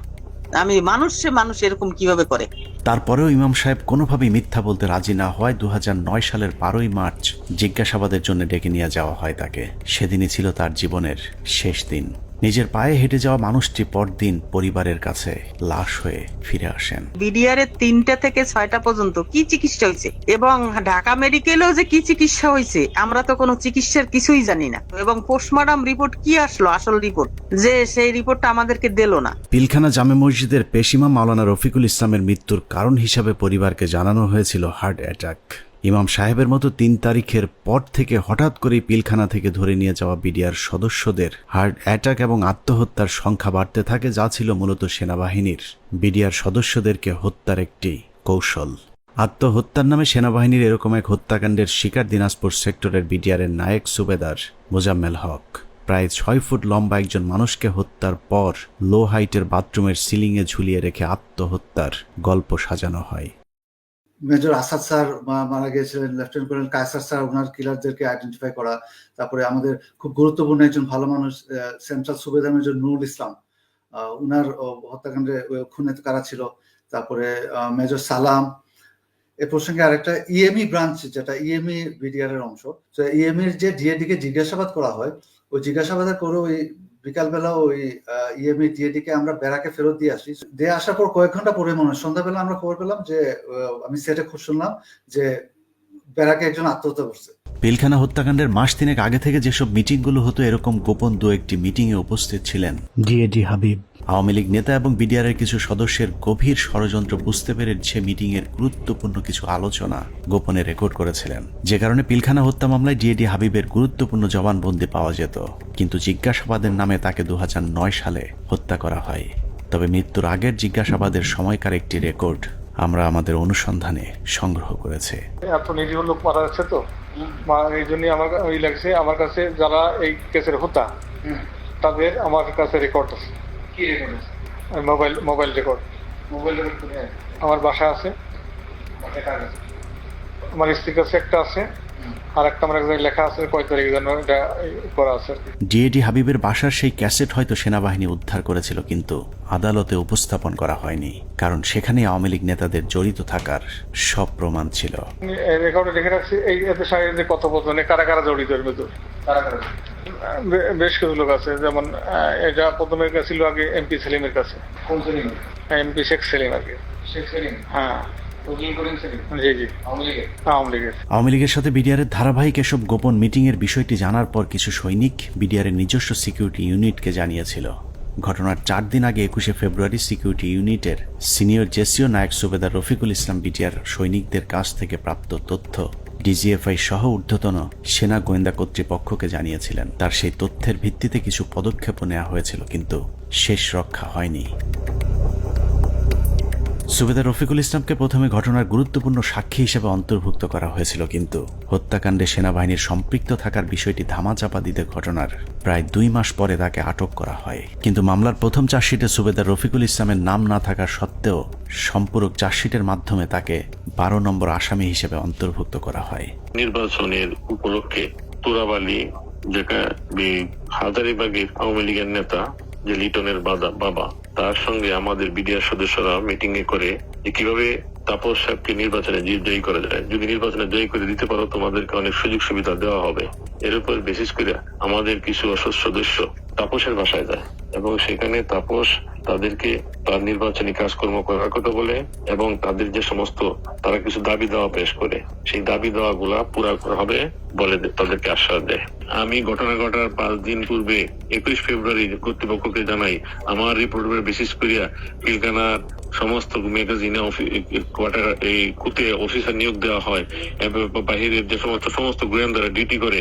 আমি পৃথিবীর ইতিহাসে নজির নাই যে কোনো ঘটনা ঘটার 5 দিন আগে রিপোর্ট দেয়। সেই রিপোর্ট আমি দিছি যে ঘটনা ঘটবে এবং কারা কারা জড়িত। সুবেদার রফিকুল ছিলেন বিডিআরের উজ্জ্বল এক নক্ষত্র। 2009 সালে তিনি অর্জন করেছিলেন শ্রেষ্ঠ ভিওপি কমান্ডার প্রথম পুরস্কার। এছাড়া অসামান্য এসিআর পুরস্কার ছাড়াও বাহিনীতে তার সুনাম ছিল সর্বজন স্বীকৃত। সীমান্তের অতন্দ্র এই প্রহরীকে মৃত্যুর মুখে ঠেলে দেওয়ার উদ্দেশ্যেই তার বিরুদ্ধে যাবজ্জীবন কারাদণ্ডের রায় দেওয়া হয়েছে। পিলখানা হত্যাকাণ্ডের আগে আওয়ামী লীগের যেসব গোপন মিটিং হয়েছিল সেই মিটিংয়ে অংশ নিয়ে আরেকজন সিপাহী সেলিম রেজা। 2009 সালে জিজ্ঞাসাবাদের সময় রেকর্ড করা সেলিম রেজার বক্তব্যটা অত্যন্ত গুরুত্বপূর্ণ।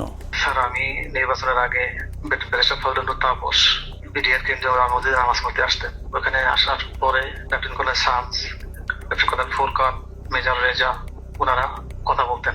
আমিও এখানে ছিলাম, আমিও মাঝে মধ্যে তাদের সাথে কথা বলতাম।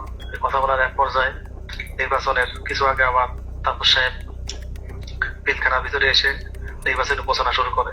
তখন বলে বিডিআর তো অনেক সমস্যা আছে, তো আমরা এগুলো ক্ষমতায় গেলে সমাধান করে দেবো, তো এখানে বেশি কথা বলা যায় না, তো আপনারা আমার বাসায় আসেন।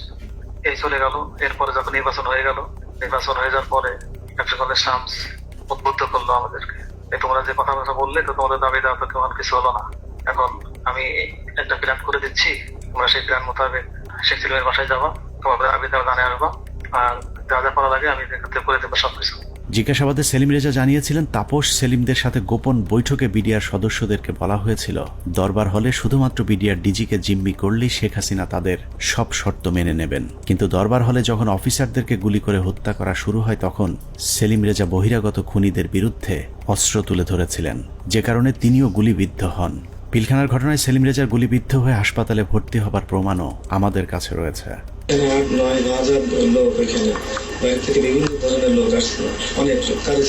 সেলিম রেজা তারপরেও অপরাধী, কারণ তিনি বিডিআরের ডিজিকে জিম্মি করতে চেয়েছিলেন, কিন্তু ফাঁসি হবার মতো অপরাধ সেলিম রেজা করেননি। আওয়ামী লীগ নেতাদেরকে বাঁচাতেই সেলিম রেজার বিরুদ্ধে ফাঁসির রায় দিয়ে তাকে হত্যার পরিকল্পনা করা হয়েছিল। আমি এটা সমতুল্য অফিসারদের জিম্মি করার উদ্দেশ্য নিচ্ছে, কিন্তু হত্যা করার উদ্দেশ্য ছিল না, কাউকে মারার উদ্দেশ্য ছিল না। তো সেই তখন ওই মুহূর্তে আমি তাদেরকে সেভ করতে পারি, বাঁচাতে পারি। এরপরে এসকালের ঘাট থেকে যারা ছিল তাদের চুল লম্বা লম্বা ছিল, পরশুরাম দেওয়ান আমাকে দেশের কোনো সহি বলে আমার মনে হচ্ছিল না। দেখে ডিজি সাহেব সহ আমাকে গুলি করে। ডিজি সাহেব জায়গায় দরবারের সামনে পড়ে যায়, আর আমার হাতে প্রথমে বুকে লাগে আমার গুলিটা বুলেট প্রুফ থাকায় গুলিটা রিকোয়েস্ট হয়ে মুখের সম্মুখ ভাগ উপরে চলে যায়। আর একটু হলে আমার হয়তো গলায় লাগতো, মানে 3টা গুলি আঘাত আমার গায়ে। পিলখানা হত্যাকাণ্ডের মূল পরিকল্পনাকারীদের আড়াল করতেই বাংলাদেশ সেনাবাহিনী যা করেছে তা হিটলারের বর্বরতাকেও ছাড়িয়ে যায়। হিটলার যদিও অন্য দেশের অন্য ধর্মের মানুষকে হত্যা করতে চেয়েছিল, কিন্তু সেনাবাহিনী নিজেদের সহকর্মীদের উপরেও চালিয়েছে মধ্যযুগীয় বর্বরতা। পিলখানা হত্যাকাণ্ডের মূল পরিকল্পনাকারীদের পরিচয় যেই প্রকাশ করতে চেয়েছে তাকেই দুনিয়া থেকে সরিয়ে দেওয়া হয়েছে। এই ক্ষেত্রে বিডিআরের পাশাপাশি সেনাবাহিনীর কর্মকর্তাদেরকেও ন্যূনতম করুণা দেখায়নি সেনাবাহিনী। পিলখানা হত্যাকাণ্ডের অনেক গুরুত্বপূর্ণ ঘটনার সাক্ষী ছিলেন ক্যাপ্টেন শাহনাজ। তিনি প্রথম হত্যাকাণ্ডে ভারতীয় বাহিনীর উপস্থিতি আবিষ্কার করে গণমাধ্যমকে বক্তব্য দিয়েছিলেন। যে এসএমজিটি দেখা যাচ্ছে সেই এসএমজিটি সিলিংটা নরমাল সিলিং এর মতো না, একটু টেল ইউ দ্যাট এই সিলিং বাইনোকুলারটা আমরা আরবিতে ব্যবহার করি না, আমার জানার মতো বিডিআর ব্যবহার করে না। তার এই বক্তব্যের চড়া মূল্য দিতে হয়েছিল দেশপ্রেমিক সেনা কর্মকর্তা ক্যাপ্টেন শাহনাজ জাহানকে। প্রচন্ড পরিকল্পিত, অনেক আগে থেকে পরিকল্পনা করার বিষয়টা, ওই কথাগুলো তো আমি ওই দিনই বলেছি। তারপরে যেটা হলো যে আমি এরপরে চাকরি ছেড়ে দিই একদিন পরে, আর 27 তারিখে, তো আমি 28 তারিখে আমি প্রথমে করি অ্যাপেন্ডিক্স যে সাবমিট করি যে আমি এখানে আর চাকরি করব না, কারণ হচ্ছে আমার মোরাল ডাউন হয়ে গেছে। এখানে বাংলাদেশের মতো একটা আর্মির ভেতর, ঢাকার ভেতরে কিভাবে এই ঘটনা ঘটলো, কেউ কোনো প্রশ্নের উত্তর দিচ্ছে না আমি যেখানে। এবং আমাকে যখন থ্রেড দেওয়া হলো আমাদেরই প্রতিষ্ঠান থেকে, তখন আমি বুঝে গেলাম যে আসলে এখানে কি হয়েছে। উপরে যে আমি জিজ্ঞেস করছি, তারপরে আমাকে যখন পরবর্তীতে এমএস করলেন, নিজে কল করলেন, তখন আমি স্যারকে বললাম যে স্যার আমাকে স্যারকে বললাম না, তার আগে যে আমি বলেছিলাম যে জামিউল স্যার ছিলেন আমাদের ইঞ্জিনিয়ার স্যার, তখন এমএস ব্রাঞ্চে, তখন আমি স্যারকে প্রশ্ন করেছিলাম যে স্যার এই যে পোস্টিং গুলো হলো, আপনি তো নিজেই পোস্টিং গুলোর সাথে যুক্ত ছিলেন, আপনি কি আমাকে বলতে পারেন যে 57 জন অফিসারকে কেন আপনারা গত 3 মাসে একসাথে পোস্টেড করলেন? আপনারা কি জানতেন স্যার এখানে ওনাদেরকে মেরে ফেলা হবে? উনি আমার ফোন, মানে ওনার যে রিয়াকশনটা ছিল, ধরেন আমার কি হবে যে না তো এরকম কিছু না, আমরা হঠাৎ করে শুনলে কি হয়, হি ওয়াজ লাইক তুমি ফোনে এসব কি আলোচনা করতেছো, it's so secret thing, I have asked him. So উনি আমার ফোনের লাইনটা কেটে দিয়ে আবার অন্য লাইন থেকে কল করেছেন, টিএনডিতে কল করেছেন, যেটা আর্মির লাইন আর কি। সেটাতে উনি বললেন যেটা অনেক সিনিয়র হাই লেভেলের বিষয়, যেটা আমরা জানি হাই লেভেলের বিষয়টা, প্রাইম মিনিস্টার নিজে যুক্ত ছিলেন, ইন্ডিয়া প্রেজেন্ট ছিল। এগুলাতে আমি কর্নেল মোস্তাফিজ স্যারের প্রোগ্রামে দেখলাম ইন্ডিয়া তার ফোর্স নিয়ে বিভিন্ন পয়েন্টে কিন্তু উপস্থিত ছিল, এবং ইন্ডিয়ান ফোর্স নিজেই সেটা তার ওয়েবসাইটে প্রকাশ করেছে, যেটা মোস্তাফিজ ভাই স্যার একটা বলেছেন। সো ওইটা হচ্ছে হাই লেভেলের বিষয়, যেটা আমরা কেউ জানতাম না। নিজের চোখের সামনে সহকর্মীদের পরিকল্পিত হত্যাকাণ্ড কোনোভাবেই মেনে নিতে পারেননি শাহনাজ, যে কারণে বিডিআর হত্যাকাণ্ডের বিচার নিয়ে সবচেয়ে সোচ্চার ছিলেন ক্যাপ্টেন শাহনাজ। কিন্তু ক্যান্টনমেন্টের নিয়ন্ত্রণে থাকা সেনাবাহিনীর ওই পক্ষটি ক্যাপ্টেন শাহনাজকে থামাতে পরিকল্পিতভাবে তার স্বামীকে হত্যা করেন। হাজব্যান্ড যিনি পরবর্তীতে মারা যান, তিনি ছিলেন 44 আপনার মানে বিএমএ লং কোর্সের কন্টেম্পোরারি। উনি ছিলেন ফাইটার পাইলট, কোঅর্ডিনেটর আশরাফ ইবনে আহমেদ। তো তার কাছে আমি একটা ইনফরমেশন পাই, যেমন সে তখন ঢাকায় ছিল, তার ইউনিটে ছিল, সে MiG-29 এর পাইলট ছিল। সে আমাকে ওই 7টা বা 7:30টার দিকে জানায় যে তার একজন আত্মীয় সিভিল, সে নাকি তাকে ফোন করেছিল এবং তারা বলেছিল যে তারা খুব ভয় পাচ্ছে, মানে এই জিনিসটার সাথে অনেকগুলো প্রোগ্রামার যুক্ত ছিল, প্রোগ্রামার। পিলখানা হত্যাকাণ্ডকে কেন্দ্র করে 4 দফায় মোট 96 জন মেধাবী সেনা কর্মকর্তাকে বহিষ্কার, আটক, জেল, গুম কিংবা হত্যা করা হয়েছে। এর মধ্যে হত্যাকাণ্ডের পরপর সেনাকুঞ্জে প্রধানমন্ত্রী এবং সেনাপ্রধানের সামনে প্রতিবাদ করার অপরাধে প্রথমেই সেনাবাহিনীর 13 জন অফিসারকে বহিষ্কার করা হয়। পিলখানার মূল ঘটনা তৎকালীন সময়ে গঠিত তদন্ত কমিশনকে জানানোর অপরাধে 5 জন কমান্ডোকে তাপসের উপর মিথ্যা গ্রেনেড হামলা মামলায় ফাঁসানো হয়। এদের 5 জনকে 13 মাস অজ্ঞাত স্থানে গুম করে রাখার পর গ্রেফতার দেখানো হয়। তারপর সবাইকে মিথ্যা মামলায় ফাঁসিয়ে 5 বছর করে কারাদণ্ড দেয়া হয়। তাপস হত্যা মামলা চেষ্টা, এটা একটা ভুয়া মামলা যেটা মতিঝিল থানায় দায়ের করা হয় এবং এইটাতে যে সমস্ত সিভিলিয়ান যারা অপরাধী আছে তাদেরকে বিচারের আওতায় আনার আগেই একই অপরাধে আর্মির 5 জনকে, ভেরি ইয়াং ট্যালেন্টেড অফিসার যারা খুবই অ্যাক্টিভ ছিল, তারা হয় এই তদন্তের সাথে সম্পৃক্ত অথবা এই বিডিআর হত্যাকাণ্ডের বিরুদ্ধে সোচ্চার ছিল, তাদেরকে প্রথম গুম করা হয়, ব্যাপকভাবে শারীরিক নির্যাতন করা হয় এবং পেপার ওয়ার্ক, সব থেকে দুঃখজনক হচ্ছে কাগজে কোর্ট মার্শাল, মানে তাদেরকে গুম অবস্থায় পেপার সই করে দেখানো হয়। যখন জেলে হস্তান্তর করা হয় তখন তারা জানতে পারে যে তাদেরকে 5 বছর জেলে দেওয়া হয়েছে। এর মধ্যে একটা দীর্ঘ সময় তাদের পরিবার জানতোই না তারা কোথায় এবং তারা কিভাবে তাদের কি অবস্থায় আছে। আমি একটু 5 জন অফিসারের নাম বলি। এরা হচ্ছে captain Fuad, captain Rajib, captain Helal, captain Reza এবং ক্যাপ্টেন সুবাইল। এরা কিন্তু হয় তদন্তের মধ্যে জেনে গেছিল যে আসলে কি জিনিসটা হচ্ছে, কারণ আমরা যেই জবানবন্দি ইনিশিয়াল ইন্টারোগেশনের পরে সেটা পাইতাম, তারা কিন্তু ওদের সাথে শেয়ার করতাম। এবং এই ক্যাপ্টেন রাজীব, ক্যাপ্টেন ফুয়াদ, তারা তো MI3 থেকে বের হয়ে আসছিল, অস্ত্র নিয়ে বের হয়ে আসছিল যে তারা ঢুকে অফিসারদের উদ্ধার করবে। এই সমস্ত অফিসারকে করলো কি, কয়েকদিন পরে, বিডিআর ঘটনার কয়েকদিন পরে তারা এখানে একটা ভয়ঙ্কর খেলা খেলে। তাদের ধারণা থেকে এই অফিসাররা যদি বাইরে থাকে বা জীবিত থাকে তাহলে কিন্তু সত্যটা প্রকাশ পেয়ে যাবে যে এর মধ্যে ভারত জড়িত, এর মধ্যে আওয়ামী লীগ জড়িত, আওয়ামী লীগের কোন কোন নেতা জড়িত। হঠাৎ করে ডিবির মনিরুল ইসলাম এবং র্যাবের তখন লেফটেন্যান্ট কর্নেল জিয়াউল হাসান, খুনি জিয়াউল হাসান, তারা প্রথম আলোর সাথে মিলে একটা চক্রান্ত করলো। চক্রান্তটা কিভাবে, এই যে 5 জন অফিসারের নাম বললাম তারা কিন্তু তখন বিভিন্ন দপ্তরে চাকরি করতেছে, তদন্তে সাহায্য করতেছে। তারা সবাই কমান্ডো, সবাই বাংলাদেশ সেনাবাহিনীর সব থেকে প্রশিক্ষিত অফিসার, পেশাদার অফিসার, তারা কাজ করতেছে তাদের অফিসে। প্রথম আলোর নিউজ আসলো যে তাপসের উপরে যে বোমা হামলা হয়েছে, মনিরুলের উদ্ধৃতি দিয়ে, মনিরুল প্রথম আলোকে দিয়ে এই চালটা চাললো যে তাপসের উপরে বোমা হামলা হয়েছে সেটাতে সম্ভবত আরো 7 জন জড়িত আছে যারা সেনাবাহিনীর অফিসার। তার 2 দিন পরে প্রথম আলো আবার একটা নিউজ ছাপলো, আবারও মনিরুলের উদ্ধৃতি দিয়ে। সেই মানে পুলিশের ডিবির মনিরুল, পরে যে সিটিআইটি অর সামথিং সেটার প্রধান ছিল, তার বুদ্ধিতে কি আসলো, এই সমস্ত অফিসারকে সেনা কর্তৃপক্ষ অ্যারেস্ট করছে এবং তাদেরকে জিজ্ঞাসাবাদে তারা স্বীকার করছে যে তাপসীর উপরে তারা গ্রেনেড হামলা চালাইছিল, বোমা হামলা চালাইছিল। তখনও কিন্তু সে অফিসাররা পেপার দেখে, তারা অফিসে বসে পেপার দেখে দেখতেছে, প্রথম আলো লিখছে যে তাদেরকে নাকি অ্যারেস্ট করা হয়েছে কয়েকদিন আগে এবং তারা নাকি স্বীকারোক্তিমূলক জবানবন্দি দিছে যে তারা তাপসকে হত্যার চেষ্টা করছিল। তৃতীয় দফায় 2009 সালের সেপ্টেম্বর মাসে ব্রিগেডিয়ার জেনারেল আজমি সহ 7 জনকে বহিষ্কার করা হয়, যাদেরকে পরবর্তীতে লম্বা সময় গুম রেখে নির্যাতন করা হয়েছে। সবশেষ বিডিআর হত্যাকাণ্ড নিয়ে সরব ছিলেন এরকম অন্য কর্মকর্তাদেরকে চিহ্নিতকরণের কাজ চলতে থাকে। 2011 সালে MI-STর মেজর জিয়া সহ মোট 68 জন সেনা কর্মকর্তাকে মিথ্যা অভ্যুত্থানের অভিযোগ তুলে একসাথে বহিষ্কার করা হয়। এর মধ্যে 4 জনকে ছেড়ে দেওয়া হলেও বাকি 64 জনকে বিভিন্ন মেয়াদে সাজা দেওয়া হয়েছে, যাদের অনেকেই দীর্ঘদিন গুমের শিকার হয়েছিলেন। সবচেয়ে মর্মান্তিক পরিণতি হয়েছিল মেজর জেনারেল রফিক এবং কর্নেল শহীদের, যারা দুজন শেষ মুহূর্ত পর্যন্ত বিডিআর হত্যাকাণ্ডের মূল রহস্য উদ্ঘাটনের চেষ্টা চালিয়ে যাচ্ছিলেন। এই দুজন কর্মকর্তাকে যশোর থেকে জরুরি ভিত্তিতে প্রধানমন্ত্রী PSO-FDর আদেশে ঢাকায় আসতে বলা হয়। হেলিকপ্টারে ঢাকায় আসার পথে সুপরিকল্পিতভাবে দুজনকেই হেলিকপ্টার ক্র্যাশের নাটক সাজিয়ে হত্যা করা হয়। পিলখানা হত্যাকাণ্ডের শেষ শিকার ক্যাপ্টেন তানভীরকে শেখ তাপসের গাড়িতে তুলে দেওয়ার পর তার ভাগ্যে কি ঘটেছে সেটা নিয়েও সেনাবাহিনী কোনো তদন্ত হতে দিতে চায়নি, যে কারণেই অন্য একজনের লাশ ক্যাপ্টেন তানভীর বলে দাফন করা হয়।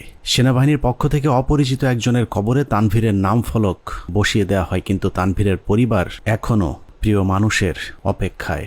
বললো এখন যদি তুই বাঁচতে চাস তাহলে তুই একটা লাশ নে। এখানে আমার শ্বশুর শাশুড়ি কোনোভাবেই তো মেনে নিল না, এমনকি ওই প্রোগ্রামে আমার আম্মুকে বললো যে আপনাকে ইয়ে করা হবে, MP করে দেওয়া হবে। আমার আম্মু ওখানে দাঁড়ালোই না। হ্যাঁ, আমার আম্মু চলে আসলো, 2টা ডেড বডি দাফন হলো। তো মেজর গাজ্জালি ভাইয়ের একটা লাশ দাফন হলো 653 নাম্বার ওনার কবরটা। ওনার শাশুড়িকে হচ্ছে পরবর্তীতে আওয়ামী লীগের MP করা হলো। আমার আম্মু তো ডিনাই করলো, আমার আম্মু এটা মেনে নিল না। আর আমার শ্বশুরকে বললো যে আপনার ফরেন মিনিস্ট্রিতে জব দিবে। আমার দেবরকে ও তো দেশের বাইরে থাকে, বললো যে তাকে আনানো হোক, তাকে হচ্ছে সরাসরি ক্যাপ্টেন হিসাবে ঢুকিয়ে দিবে আর্মিতে। আমাদের আসলে কোনো ফ্যামিলি আমরা কম্প্রোমাইজড কখনোই হইনি। পিলখানা হত্যাকাণ্ডে একজন সামরিক গুরুত্বপূর্ণ সাক্ষীকে হত্যা করা হয়েছিল। তিনি হলেন নাসির উদ্দিন আহমেদ পিন্টু। পিলখানা হত্যাকাণ্ডে বিএনপিকে জড়াতেই আটক করা হয় পুরান ঢাকার জনপ্রিয় এই বিএনপি নেতাকে। এরপর জেলখানায় বিডিআর মামলার আসামিরা তাকে গুরুত্বপূর্ণ তথ্য জানিয়েছিলেন, যে কারণেই পিন্টুকে পরিকল্পিতভাবে হত্যা করা হয়। জেলখানায় যখন এরা এত তথ্য দিত আমাকে, তখন আমি খুব বিব্রত অবস্থায় পড়ি, কারণ আমি তো আসলে কিছুই করতে পারবো। আমি তাদেরকে বলি, পিন্টু ভাই আছে, তাকে সব বলো। উনি তো প্রায় প্রতি সপ্তাহে উনি কোর্টে যান, কোর্টে গেলে তথ্যটা পাস করতে পারবেন, তোমাদের দায়িত্ব পিন্টু ভাইকে বলা। আমার বিশ্বাস, আমি ধারণ করি পিন্টু ভাই সকল তথ্য জানতেন জেলে থাকে, যে সবাই ওখানে আছে, এই জানার জন্য পিন্টু ভাই মারা গেছেন জেলে। হত্যাকাণ্ডের সব সাক্ষীদের নিশ্চিহ্ন করার এই পরিকল্পনা ছিল অত্যন্ত সুদীর্ঘ, বিস্তৃত। বিডিআর সদস্যদেরকে জিজ্ঞাসাবাদের নামে ধরে নিয়ে যাওয়া সেনা কর্মকর্তা, CIDর কর্মকর্তা আব্দুল কাহার আকন্দ সহ অন্য কর্মকর্তারা ডেথ সার্টিফিকেট এবং পোস্টমর্টেমের সাথে জড়িত সকলেই ছিল এই পরিকল্পনার অংশ। পিলখানা হত্যাকাণ্ডের সব সাক্ষীদের মুখ বন্ধ করবার পর শুরু হয় বিচার, যে বিচারের নামে বিডিআরের 18,519 জন জওয়ানের সাথে ইতিহাসের নিষ্ঠুরতম নৃশংসতা চালানো হয়েছে। এই মামলায় মূল পরিকল্পনাকারীদের বাঁচিয়ে দিয়ে সাক্ষীদেরকে করা হয়েছে খুন, খুনিদের করা হয়েছে সাক্ষী আর চোখে দেখেনি এমন সাক্ষীদের বর্ণনাতেই হয়েছে ফাঁসির রায়। উদুরপিণ্ডি বুদর ঘাড়ে চাপিয়ে সেনাবাহিনী তাদের অপকর্মের দায় চাপিয়ে দিয়েছে নিরীহ বিডিআরদের উপর। বিচারের নামে বিডিআরের উপর কতটা অবিচার করা হয়েছে তা দেখতে আমরা 2-1 ফাঁসির আসামির বিচারের নমুনা তুলে ধরলেই সবকিছু দিনের মতো পরিষ্কার হয়ে যাবে, যার শুরুটা করব পিলখানা হত্যা মামলার 1 নম্বর আসামিকে দিয়ে। অনুসন্ধানের শুরুতেই ডিএডি সৈয়দ তৌহিদের কথা বলেছিলাম, যিনি পিলখানা হত্যা মামলার 1 নম্বর আসামি। বলা হয়েছে পিলখানা হত্যাকাণ্ডের মূল পরিকল্পনাকারী তিনি। তার ব্যাপারে একটা গল্প সাজানো হয়েছিল। ডিএডি তৌহিদ নাকি ছিলেন জাহাঙ্গীর কবির নানকের বাল্যবন্ধু, তার সাথে মিলেমিশেই ঘটানো হয়েছে পিলখানা হত্যাকাণ্ড। এখন প্রশ্ন হলো, নানকের সাথে মিলেমিশে যদি ডিএডি তৌহিদ হত্যাকাণ্ড ঘটিয়ে থাকেন, তাহলে তৌহিদের যদি ফাঁসি হয়, নানক কিভাবে বেঁচে গিয়েছিলেন? আমার হাজবেন্ড কোনো মন্ত্রী, কোনো MP কারো বাসায় যায় নাই, কোনো মিটিং এ তার নাম নাই, কোথাও সে নাই। প্রধানমন্ত্রীর কাছে সে গেছে, এইখান থেকেই তার শুরু হলো। প্রধানমন্ত্রীর কাছে সে কিভাবে গেল, তাকে কিভাবে নিয়ে যাওয়া হইলো, পরবর্তীতে সে কি করলো, সবকিছুই তো কাগজে কলমে আসছে, তারপরও কেন তাকে 1 নম্বর আসামি বানাইয়ে এত বড় শাস্তি দেওয়া হইলো? ভারতের পরিকল্পনার শেখ হাসিনার পরিচালনায় পিলখানায় যে নাটক মঞ্চস্থ করা হয়েছিল সেই নাটকে 25 তারিখ বিকেলের শুটিংটুকু বাদ দিলে পুরো নাটকে ডিএডি তৌহিদকে আর কোথাও দেখা যায়নি। তৌহিদ যখন প্রধানমন্ত্রীর আদেশে বিডিআরের ডিজি হয়েছিলেন সেই সময়টাতে তৌহিদের পরিবার জিম্মি হয়েছিল পিলখানায় আসা বহিরাগত সন্ত্রাসীদের হাতে। দরজা ভেঙে ফেলে আমার দিকে এবং আমার ছেলে মেয়ের দিকে অস্ত্র তাক করে আবার একইভাবে তারা বাসার ভিতরে আপনার খুঁজতে থাকে আমার হাজবেন্ডকে। পরবর্তীতে আমি আমার হাজবেন্ডকে আমি ফোন দিয়ে বলি যে এইভাবে বিদ্রোহীরা আমার বাসায় আসতেছে, বিডিআর এর পোশাক পরা, মুখোশ পরা, আমি তো চিনি না, এরা তোমার ঠিকানা জানতে চায়, না জানাই দিলে আমাদেরকে মেরে ফেলবে, হুমকি দিতেছে। তারপরেও ধরুন ডিএডি তৌহিদ মূল পরিকল্পনা করেছিল, কিন্তু তার বিরুদ্ধে যে অভিযোগ আনা হয়েছে সেখানেও নাটকের পর নাটক সাজানো হয়েছে। ডিএডি সৈয়দ তৌহিদের ফাঁসি হয়েছে মেজর আসাদ হত্যার হুকুমের আসামি হিসেবে, যার সাক্ষীর উপর ভিত্তি করে ডিএডি তৌহিদের ফাঁসির রায় হয়েছে সেই সিপাহীর নাম আনোয়ার হোসেন। সিপাহী আনোয়ার তার দণ্ডবিধির 164 ধারার জবানবন্দিতে বলেছেন ডিএডি তৌহিদের নির্দেশে মেজর আসাদকে হত্যা করা হয়েছে। সিপাহী আনোয়ার তার জবানবন্দিতে বলেছেন 25 ফেব্রুয়ারি আনুমানিক 9:50 সময় ডিএডি তৌহিদ স্যার এসে উত্তেজিত হয়ে নির্দেশ দেন যে তোমরা সকলে অস্ত্রাগারে গিয়ে অস্ত্র নিয়ে আর্মি অফিসারদের খতম করো। ওই সময় আমাদের অফিসের সামনে মার খেতে থাকা মেজর আসাদ স্যার বলেন আমাকে বাঁচাও, ওরা আমাকে মারছে বলে দৌড়ে দোতলার সিঁড়ির কাছে পড়ে যান। আমি এই দৃশ্য দেখে খুব দ্রুত তার কাছে যাই, তখন তিনি বলেন আমি মেজর আসাদ, ওরা আমাকে মেরে ফেলবে, আমাকে একটু বাঁচাও ভাই, আমাকে উপরে নিয়ে চলো। আমি তখন মেজর আসাদ স্যারকে ধরে উপরে দোতলায় সিও সাহেবের অফিসে নিয়ে যাই। এর কিছুক্ষণ পরে ডিএডি তৌহিদ ওখানে আসেন এবং আসাদ স্যারকে দেখে তাহাদের ফিনিশ বলে রুম থেকে বের হয়ে যায়। সঙ্গে সঙ্গে হাবিলদার বেলায়েত, নায়েক আসাদ, সিপাহী আমিনার মেজর আসাদ স্যারকে গুলি করে হত্যা করে চলে যায়। আমি টেবিলের নিচে লুকিয়ে থাকা অবস্থায় অস্ত্রধারীদের গুলিতে আহত হই। সিপাহী আনোয়ারের সাজানো গোছানো এই স্ক্রিপ্টটি শুনে অবিশ্বাস করার কোনো উপায় নেই, কিন্তু সমস্যা হলো হাসিনার পরিচালিত নাটকে যেই ডিএডি তৌহিদকে দিয়ে মেজর আসাদকে হত্যা করানো হয়েছে সেই ডিএডি তৌহিদকে আমরা নাটকের অন্য আরেক জায়গায় আবিষ্কার করেছি। 4 তলায় নিয়ে গেল, টয়লেটের মধ্যে ডিএডি তৌহিদ লুকায় আছে। তাই তুমি কি দরবার হলে ছিল না? ও বলল না স্যার, আমি দরবার হলে ছিলাম না। লেফটেন্যান্ট কর্নেল কামরুজ্জামান বিডিআর হত্যাকাণ্ডে বেঁচে ফেরা আর্মি অফিসারদের মধ্যে একজন, যার চোখের সামনে বিডিআর এর ডিজি সহ বেশ কয়েকজন কর্মকর্তাকে গুলি করে হত্যা করা হয়, যেই গুলিতে তিনি নিজেও আহত হয়েছিলেন। ডিজি মহোদয় জাস্ট ফার্স্ট স্টেপটা দিলেন, এসে ডিজিকে প্রথমে গুলি করলেন। আমারও একটা গুলি লাগলো এখানে এসে। পিলখানা হত্যাকাণ্ডের অন্যতম সাক্ষী লেফটেন্যান্ট কর্নেল কামরুজ্জামান 25 ফেব্রুয়ারি তার সাথে ঘটে যাওয়া রোমহর্ষক অভিজ্ঞতার বর্ণনা দিয়েছেন। তার দেয়া সেই জবানবন্দিতে সকাল 9টা থেকে ধারাবাহিক ঘটনা প্রবাহ পড়তে পড়তে দুপুর 2টায় গিয়ে আটকে উঠি, কারণ কিছুক্ষণ আগে সিপাহী আনোয়ারের বর্ণনায় যে ডিএডি তৌহিদের কথা বলা হয়েছে সেই ডিএডি তৌহিদ সম্পর্কে মেজর কামরুজ্জামান যা লিখেছেন তা যেন বাংলা সিনেমার একই চরিত্রের double part. Lieutenant colonel Kamruzzaman তার 161-এর জবানবন্দিতে বলেছেন সকাল থেকে তাকে নানাভাবে অপমান, অপদস্থ, ভয়, ভীতি আর মারধরের পর কয়েকজন সিপাহীর সহায়তায় তিনি জীবন বাঁচান। তিনি বলেছেন কয়েকজন সিপাহীর হাত ঘুরে সবশেষ বিডিআর সদস্যরা তাকে সদর ব্যাটালিয়নের 4র্থ তলায় নিয়ে যায়। সেখানে গিয়েই তিনি বাথরুমের ভেতরে লুকানো অবস্থায় ডিএডি তৌহিদকে দেখতে পান। লেফটেন্যান্ট কর্নেল কামরুজ্জামানের তথ্য অনুযায়ী ডিএডি তৌহিদ কামরুজ্জামানকে বাথরুমের ভেতরে লুকানোর সুযোগ করে দিয়ে নিজে জীবনের ঝুঁকি নিয়ে বাইরে বসেছিলেন, আর সেটাই কাল হয়ে দাঁড়িয়েছিল ডিএডি সৈয়দ তৌহিদের। ডিএডি তৌহিদ বাথরুমের ভেতরে লুকিয়ে থাকলে বিদ্রোহীদের নেতা সেজে প্রধানমন্ত্রীর কাছে দেখা করতে যেতে হতো না। কামরুজ্জামানের বক্তব্য যদি সত্যি হয় তাহলে ডিএডি তৌহিদ নির্দোষ, আর যদি মিথ্যে হয় তাহলে লেফটেন্যান্ট কর্নেল কামরুজ্জামানকেও গ্রেফতার করে জিজ্ঞাসাবাদ করতে হবে, কারণ দুজনের বক্তব্যই একই সাথে সত্য হওয়া সম্ভব নয়। ডিএডি তৌহিদ কিভাবে বিদ্রোহীদের নেতা হয়ে প্রধানমন্ত্রীর সাথে দেখা করতে গিয়েছিলেন সেই বর্ণনা খুঁজে পেয়েছে আরেকজন ডিএডির 164 ধারার জবানবন্দিতে। ডিএডি আব্দুর রহিম তার জবানবন্দিতে বলেছেন পিকআপ হতে একজন সৈনিক আমাকে মন্ত্রী আসলে কথা বলার জন্য বললে আমি বলি ভেতরে আরো ডিএডি আছেন। এরপর আমি পিকআপ নিয়ে ডিএডি তৌহিদকে খুঁজতে যাই। সদর ব্যাটালিয়নের 4র্থ তলায় তৌহিদ সাহেবকে দেখতে পাই। তারপর তৌহিদ সাহেব বলেন বাথরুমে আমার প্রাক্তন sector commander lieutenant colonel Kamruzzaman sir লুকিয়ে আছেন। স্যারের সাথে দেখা করি, তারপর ডিএডি তৌহিদ সহ 4 নম্বর গেটে যাই। এভাবেই ডিএডি তৌহিদ পিলখানার কথিত বিদ্রোহের মূল পরিকল্পনাকারী হয়ে গেলেন। ডিএডি আব্দুর রহিম এবং লেফটেন্যান্ট কর্নেল কামরুজ্জামানের জবানবন্দিতে এটা পরিষ্কার যে ডিএডি তৌহিদ 25 তারিখ বিদ্রোহের নেতৃত্ব দেননি, বরং বাথরুমে লুকিয়েছিলেন। যে কারণে পিলখানার ঘটনায় কারো 164 কিংবা 161 ধারার জবানবন্দিতে দরবার হলের কোথাও ডিএডি তৌহিদকে দেখা গেছে এরকম দাবি করেননি। ডিএডি তৌহিদের বিরুদ্ধে যে মেজর আসাদ হত্যার অভিযোগ আনা হয়েছে, আমাদের অনুসন্ধানে সেই মেজর আসাদের পোস্টমর্টেম রিপোর্ট সংগ্রহ করেছিলাম, যেখানে দেখা যায় তার শরীরে ধারালো অস্ত্রের আঘাত পাওয়া গিয়েছিল। কিন্তু সিপাহী আনোয়ার তার জবানবন্দিতে বলেছেন ডিএডি তৌহিদের নির্দেশে হাবিলদার বেলায়েত, নায়েক আসাদ এবং সিপাহী আমিনার 3 জন মিলে গুলি করে মেজর আসাদকে হত্যা করেন। মেজর আসাদের মৃত্যুর বিবরণের কোথাও ধারালো অস্ত্রের ব্যবহারের কথা বলা হয়নি। এখানে আমার হাজবেন্ডের কি অপরাধটা এখানে দেখেন, সে তো পালাইয়া যায় নাই, সে তো কাউকে খুন করে নাই, তার ফ্যামিলির ভিতরে ছিল, ওনাকে অমানবিক নির্যাতন করা হয়েছে। এমন কোন নির্যাতন নাই যে ওনাকে না করা হয়েছে।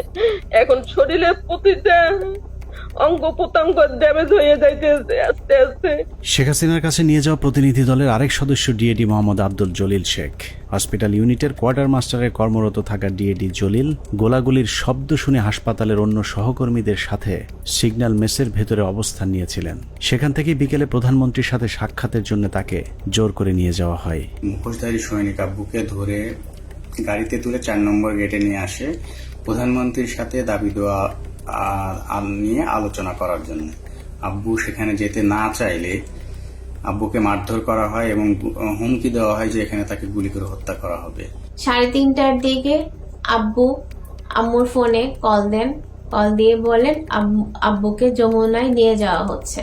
আমার ছেলে মেয়েগুলো দায়িত্ব তোমার কাছে দিয়ে গেলাম, আমার ছেলে মেয়েগুলোকে দেখে রেখো। ঘটনার পর থেকে 2 মাস গুম করে রাখার পর ডিএডি জলিলকে গ্রেফতার দেখানো হয়েছিল।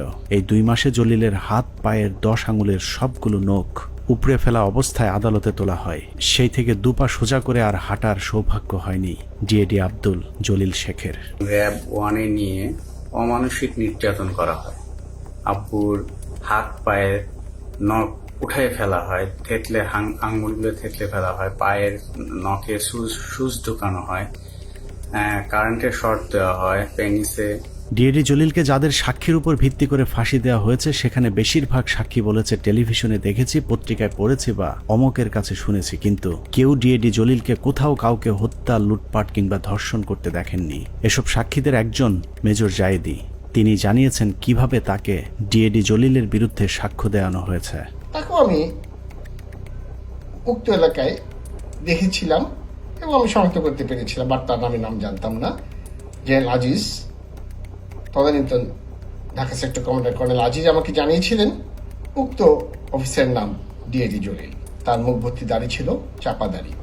দাড়িওয়ালা এক ব্যক্তিকে ডিএডি আব্দুল জলিল বানিয়ে ফাঁসি দিয়ে দেওয়া হয়েছে, অথচ আমাদের হাতে 2009 সালে পিলখানা হত্যাকাণ্ডের দিনের একটি ভিডিওতে দেখা যায় ডিএডি জলিলের মুখে কোনো দাড়ি নেই।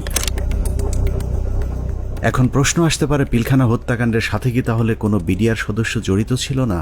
অবশ্যই ছিল, কিন্তু যারা জড়িত ছিল তাদেরকে এই মামলায় শাস্তি দেওয়া সম্ভব নয়, কারণ মামলার মূল উদ্দেশ্যই ছিল পিলখানা হত্যাকাণ্ডের বাকি কাজ সম্পন্ন করা। এখানে সিপাহী মাহিন এবং লেদার লিটনের মতো হত্যার মূল পরিকল্পনার সাথে জড়িত আসামিকে ভারতে পাঠিয়ে দেওয়া হয়েছে। লেদার লিটনের বাবা সাবেক সুবেদার এবং আওয়ামী লীগ নেতা তোরাব আলীকে সুনির্দিষ্ট অভিযোগ থাকার পরেও ছেড়ে দেওয়া হয়েছিল। অন্যদিকে যারা শুধুমাত্র বিডিআর এর ডিজিকে জিম্মির পরিকল্পনার সাথে জড়িত কিন্তু হত্যাকাণ্ডের পরিকল্পনার কথা জানতেন না, তাদের বেশিরভাগকে জিজ্ঞাসাবাদের নামে হত্যা করা হয়েছে। বাদবাকি যারা আছেন তাদেরকেও ফাঁসির রায় দিয়ে হত্যার পরিকল্পনা ছিল, যেন আওয়ামী লীগের কোন কোন নেতা এই হত্যাকাণ্ডের পরিকল্পনার সাথে জড়িত তাদের নাম কেউ জানতে না পারে। পিলখানা হত্যাকাণ্ড যে বিডিআরকে ধ্বংস করে দেওয়ার জন্যই করা হয়েছিল তার প্রমাণ হাস্যকর এই মামলায় 18,519 জন বিডিআর জওয়ানকে আসামি করা।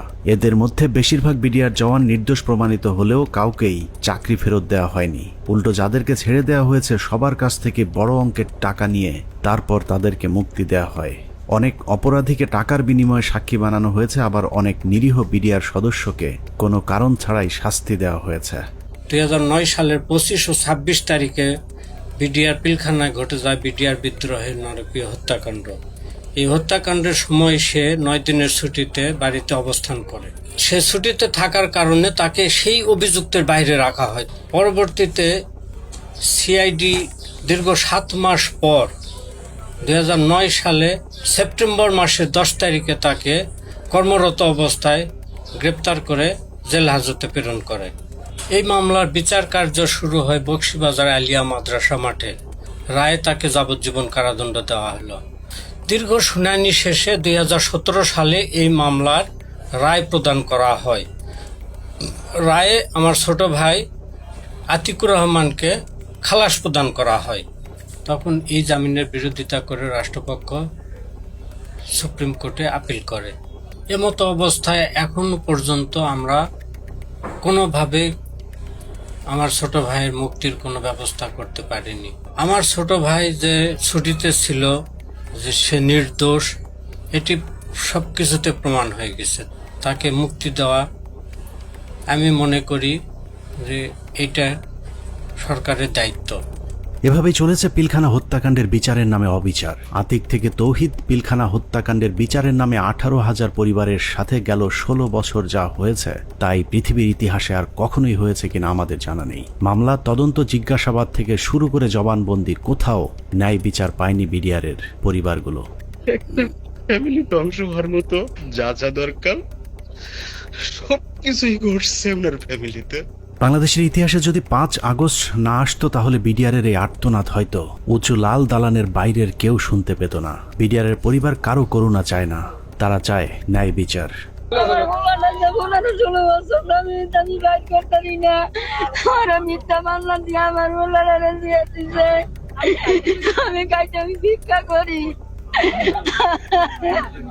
অনেক হয়েছে, আর না।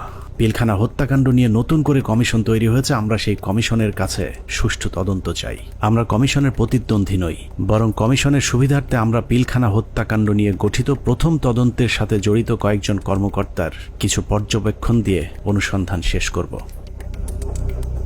পিলখানা হত্যাকাণ্ডের পরের 2 সপ্তাহ সেনাবাহিনীর একটি অংশ সঠিকভাবে তদন্তের চেষ্টা করেছিল, কিন্তু সেই তদন্ত শেষ হবার আগেই তাদেরকে থামিয়ে দেওয়া হয়।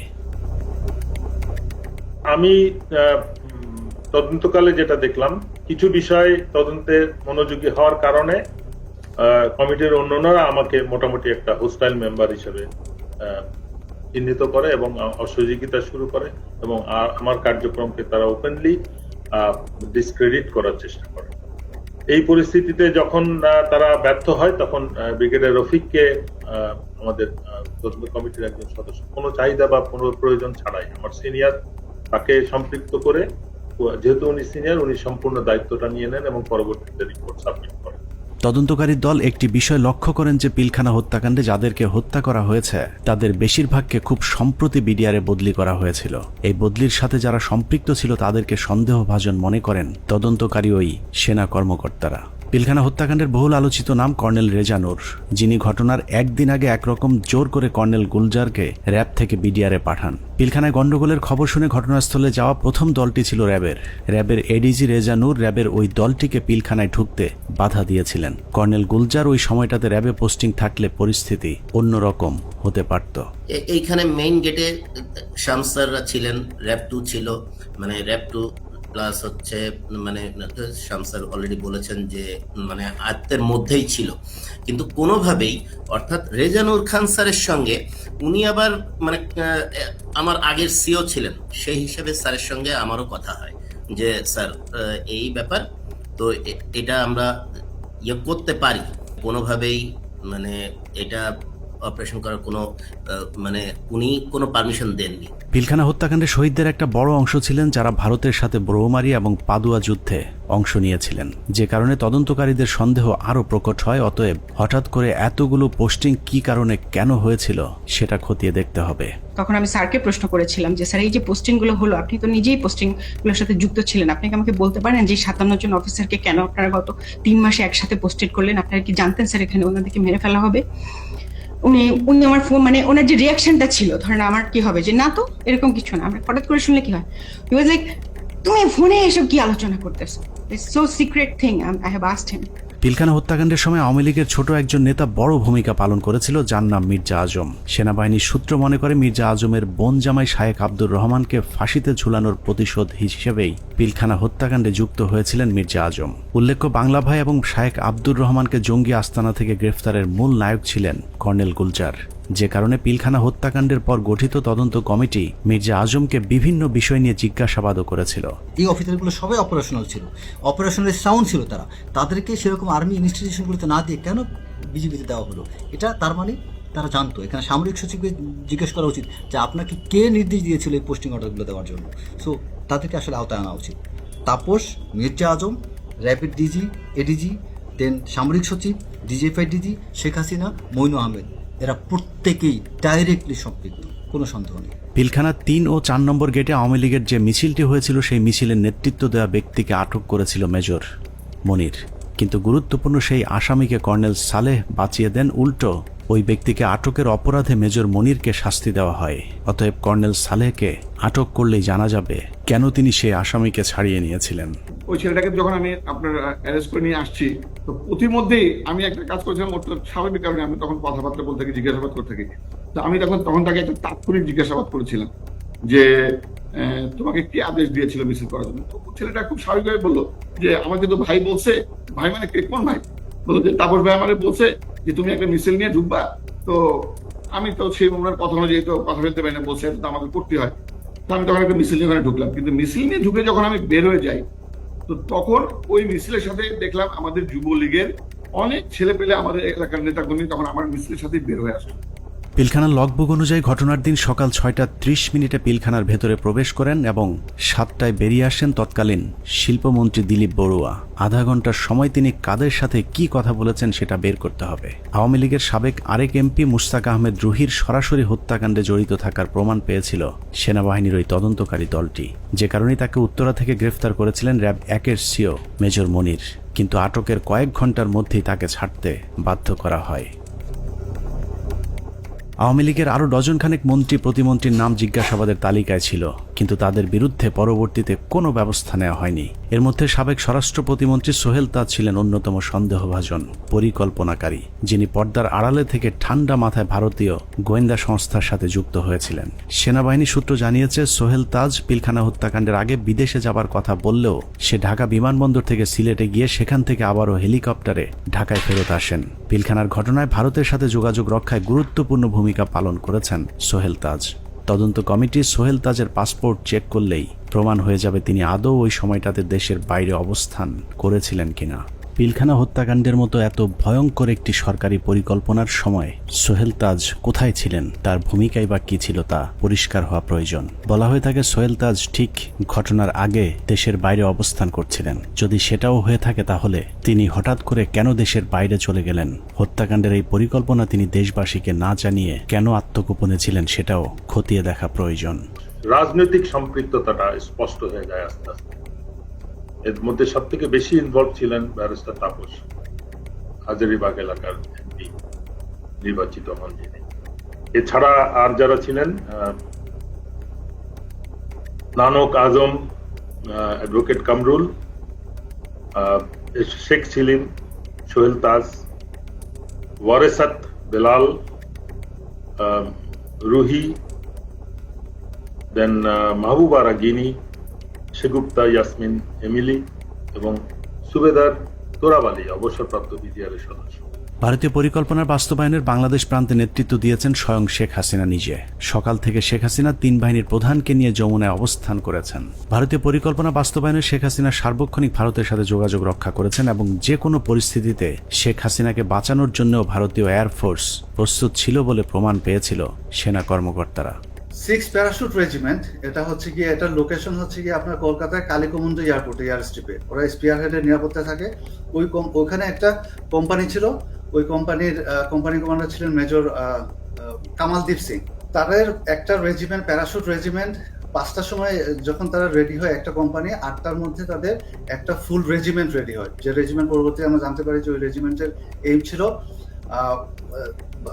ঢাকা এয়ারপোর্ট, তেজগাঁও এয়ারপোর্ট এবং গণভবনে অপারেশন করা এবং নিরাপদভাবে তখনকার স্বৈরাচারী প্রাইম মিনিস্টারকে এক্সট্রিকেট করার জন্য।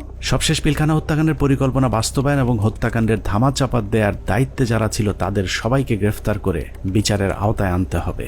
সেনা প্রধান হিসেবে জেনারেল মঈনকে এর দায় অবশ্যই নিতে হবে, যিনি শেখ হাসিনার পাশে বসে পিলখানায় সেনা হত্যার ঘটনা পর্যবেক্ষণ করেছিলেন। পিলখানা হত্যাকাণ্ডে সরাসরি সম্পৃক্ত লেফটেন্যান্ট জেনারেল সিনা ইবনে জামালি, যিনি পিলখানার বিভিন্ন গেটে অবস্থান নেওয়া র্যাব ও সেনাবাহিনীর সদস্যদেরকে ভেতরে অভিযান চালাতে বাধা দিয়েছিলেন। তৎকালীন ডিজিএফআই এবং এনএসআই প্রধান দুজনেই এই পরিকল্পনার অংশ। বিশেষ করে ডিজিএফআই তৎকালীন মহাপরিচালক মেজর জেনারেল মোল্লা ফজলে আকবর হত্যাকাণ্ডের পর খুনিদের পিলখানা থেকে বের করে দেওয়ার বিষয়টি সেনাবাহিনীর চোখের সামনেই ঘটেছে। খুব নাটকীয়ভাবে বিডিআর এর ভেতরে বিভিন্ন ইলেকট্রিসিটি লাইন কেটে দিয়ে গেট খুলে দেওয়া হয় ইচ্ছা করে, যাতে সৈনিকরা পালিয়ে যেতে পারেন। তো সেই সময় আমি বলেছিলাম যে র্যাবের এক অফিসার ক্যাপ্টেন আশিক স্যার, যিনি ইঞ্জিনিয়ার্সে আমাদের সাথে ছিলেন, ক্যাপ্টেন আশিক স্যার আবার আমার সাথে 8 ইঞ্জিনিয়ার্সে চাকরি করেছেন রংপুর ক্যান্টনমেন্টে। এরপর ওনার র্যাবে পোস্টিং পায়, কিন্তু আমি স্যারকে চিনতাম। স্যার কিছু সৈনিককে যখন পালিয়ে যাচ্ছে উনি না বুঝে ওদেরকে ধরে নিয়ে আসেন পিকআপে করে, র্যাবের পিকআপে করে আমাদের আবাহনী মাঠে আসেন। তো ওইখানে কিছু ওই সময় একদম ফার্স্ট হ্যান্ড ওদের মুখ থেকে তো আমরা কিছু সাক্ষী কথাবার্তা শুনে ফেলতে পারি। এই ভয়ে আমি ধারণা করি যে ওখানে আমার মনে আছে যে এরকম অনেক অফিসাররা, অনেক সৈনিকরা আমরা দাঁড়িয়ে আছি, ওর মধ্যে স্যার আসলেন পিকআপে করে তাদেরকে নিয়ে। তখন ওই অন্ধকারের ভেতরে এদিকে তো আমরা খুব অস্থির, প্রচন্ড সবাই ইমোশনাল, কি হচ্ছে ভিতরে এগুলো নিয়ে যখন আমরা চিন্তা করছি বা কথা বলছি, সেই সময় দুজন সিনিয়র অফিসার ওনার দুইটা ক্যাম্প স্টুল নিয়ে এক জায়গায় বসায় এবং ওনাদেরকে দেখে খুবই শান্তই মনে হচ্ছে, খুব একটা যে ওনারা চিন্তিত বা পাইচারি করছেন এরকম না। তা আমি আবার আমার পরিচিত আরেক সিনিয়র স্যারকে বললাম যে স্যার এই স্যার দুজন কারা, যে একটু দূরে বসে আছে, বোঝা যায় যে অনেক সিনিয়র, আমাদের সিনিয়র লেভেলের কেউ হবেন, মেজর জেনারেল বা তার উপরে। উনি বললেন যে ওই যে ডান পাশে যাকে দেখতেছো উনি হচ্ছে ডিজিএফআই, আর ওই পাশে যে দেখতেছো বাম পাশে উনি ডিজিএনএসএল। এবং ডিজিএফআই যাকে বলেন উনি তখন উঠে এসে ইয়েকে বকাঝকা করেন ক্যাপ্টেন আশিক স্যারকে যে তুমি কার পারমিশনে এদেরকে ধরে নিয়ে আসছো। পিলখানার বাইরে থেকে নির্বিঘ্ন হত্যাকাণ্ড চালাতে সহায়তা করেছেন ডিজিএফআই এর মামুন খালেদ, ব্রিগেডিয়ার জেনারেল ইমরুল কায়েস এবং কর্নেল সালেহ, সকলেই মাঠে থেকে পিলখানা হত্যাকাণ্ডের পরিকল্পনা বাস্তবায়ন করেছেন। ভেতরে লুকিয়ে থাকা বিভিন্ন কর্মকর্তাদের ফোন লোকেশন খুনিদেরকে দেওয়ার দায়িত্ব তারাই পালন করেছিলেন। 25 তারিখ রাতে 12টার দিকে হবে, আমি তখন মাঠে বসা, আমি ব্রিগেডিয়ার জেনারেল হাকিম, ইমরুল কায়েস ডাইরেক্টর সিটিআইবি, উনি তখন ওই মাঠে আসছিলেন। তো উনি মাঠে এসে বলল যে তোমাদের জানার মতো যদি কেউ থাকে, যে ভিতরে থাকে, তোমাদের কাছে কোনো ফোন আসে, তাহলে সেটা আমাদেরকে জানাও, কারা কারা কিভাবে কি আসে, তো সেটা আমরা জানিয়ে দিব। 44 রাইফেলস ব্যাটালিয়নের অধিনায়ক লেফটেন্যান্ট কর্নেল শামস পিলখানার ভেতরে থেকে মূল নেতৃত্ব দিয়েছেন। মূলত 44 নম্বর ব্যাটালিয়ন পুরো বিদ্রোহের নেতৃত্ব দিয়েছিল, যে কারণে পিলখানা হত্যাকাণ্ডে 44 রাইফেলস ব্যাটালিয়নের কোনো সেনা কর্মকর্তা ওই দিন মারা যায়নি। নিরীহ সিপাহীদেরকে মিথ্যা স্বপ্ন দেখিয়ে বিদ্রোহে অংশ নিতে উদ্বুদ্ধ করা লেফটেন্যান্ট জেনারেল শামস পিলখানা থেকে বাইরে এসেই শেখ হাসিনাকে ধন্যবাদ জানিয়েছিলেন, অথচ ভেতরে তখন 57 সেনা কর্মকর্তার বিকৃত লাশ পড়েছিল। পিলখানা হত্যাকাণ্ডের পুরস্কার হিসেবে লেফটেন্যান্ট কর্নেল শামসকে পরবর্তীতে সেনাবাহিনীর গুরুত্বপূর্ণ পদে পদায়ন করা হয়েছিল, যা অত্যন্ত রহস্যজনক। যে মাননীয় প্রধানমন্ত্রীর অ্যাড্রেসটা আসলে সেখানে এদের অস্ত্র জমা দেওয়ার ক্ষেত্রে একটা টনিক হিসাবে কাজ করেছে। আমি মাননীয় প্রধানমন্ত্রীকে আসলে ধন্যবাদ জানাবো। আমাদের হাতে আসা তথ্য বলছে 2009 সালের 25শে ফেব্রুয়ারি পিলখানার দরবার শুরুর ঘণ্টা তিনেক আগে সকাল 6টায় হঠাৎ করে বিডিআরের কেন্দ্রীয় কোতের দায়িত্ব পরিবর্তন করে মেজর রিয়াজকে দেওয়া হয়েছিল, যার বিরুদ্ধে পিলখানা হত্যাকাণ্ডে সম্পৃক্ত থাকার সুনির্দিষ্ট প্রমাণ পেয়েছিল তৎকালীন তদন্তকারী সেনা কর্মকর্তারা। তাকে দ্রুত গ্রেফতার করলে গুরুত্বপূর্ণ তথ্য পাওয়া যাবে। পিলখানা হত্যাকাণ্ডের 2 দিন পর ব্রিগেডিয়ার জেনারেল মইনুল ইসলামকে মেজর জেনারেল পদোন্নতি দিয়ে বিডিআরের ডিজি বানানো হয়েছিল। ডিজি হয়েই হত্যাকাণ্ডের সব আলামত নষ্টের পুরো দায়িত্ব পালন করেছিল মেজর জেনারেল মইনুল ইসলাম। পিলখানায় হত্যাকাণ্ড বাস্তবায়ন, তদন্তে বাধা, জিজ্ঞাসাবাদের নামে সৈনিক এবং সেনাবাহিনীর কর্মকর্তাদের নির্যাতনের দায়িত্ব পালন করেছে এমন আরও কয়েকজনের তালিকা আমাদের হাতে এসেছে। এদের মধ্যে র্যাব 2 এর তৎকালীন CO lieutenant colonel Salauddin Bir Protik, brigadier general Moazzem, brigadier Saidur Rahman, brigadier Mukim, colonel Imran Ibne Rouf, lieutenant colonel Sharafat, যারা 57 সেনা কর্মকর্তা হত্যার আসল রহস্য ধামাচাপা দিতে সেনাবাহিনীর 96 জন এবং বিডিআরের অসংখ্য পরিবারের উপর চরম জুলুম নির্যাতন চালিয়েছেন। 16 বছরে বিডিআরের এরকম অনেক পরিবার আছে যারা পেট বাঁচাতে রাস্তায় ভিক্ষা করতে নেমেছে। আমাদের অনুসন্ধানে কোনো অপরাধীকে বাঁচাতে চাইনি কিংবা নির্দোষীকে ফাঁসাতেও চাইনি। আমরা আসলেই একটা সুষ্ঠু তদন্ত সাপেক্ষে বিচার চাই, যেই বিচারে শুধুই বিডিআর নয়, সব খুনিদের বিচার হবে। নিরীহ বিডিআরদেরকে দ্রুত মুক্তি দেওয়া হবে এবং যারা নিরপরাধ ছিল তাদেরকে আবারও চাকরি সহ সকল সুযোগ সুবিধা ফেরত দিতে হবে। আল্লাহ হাফেজ।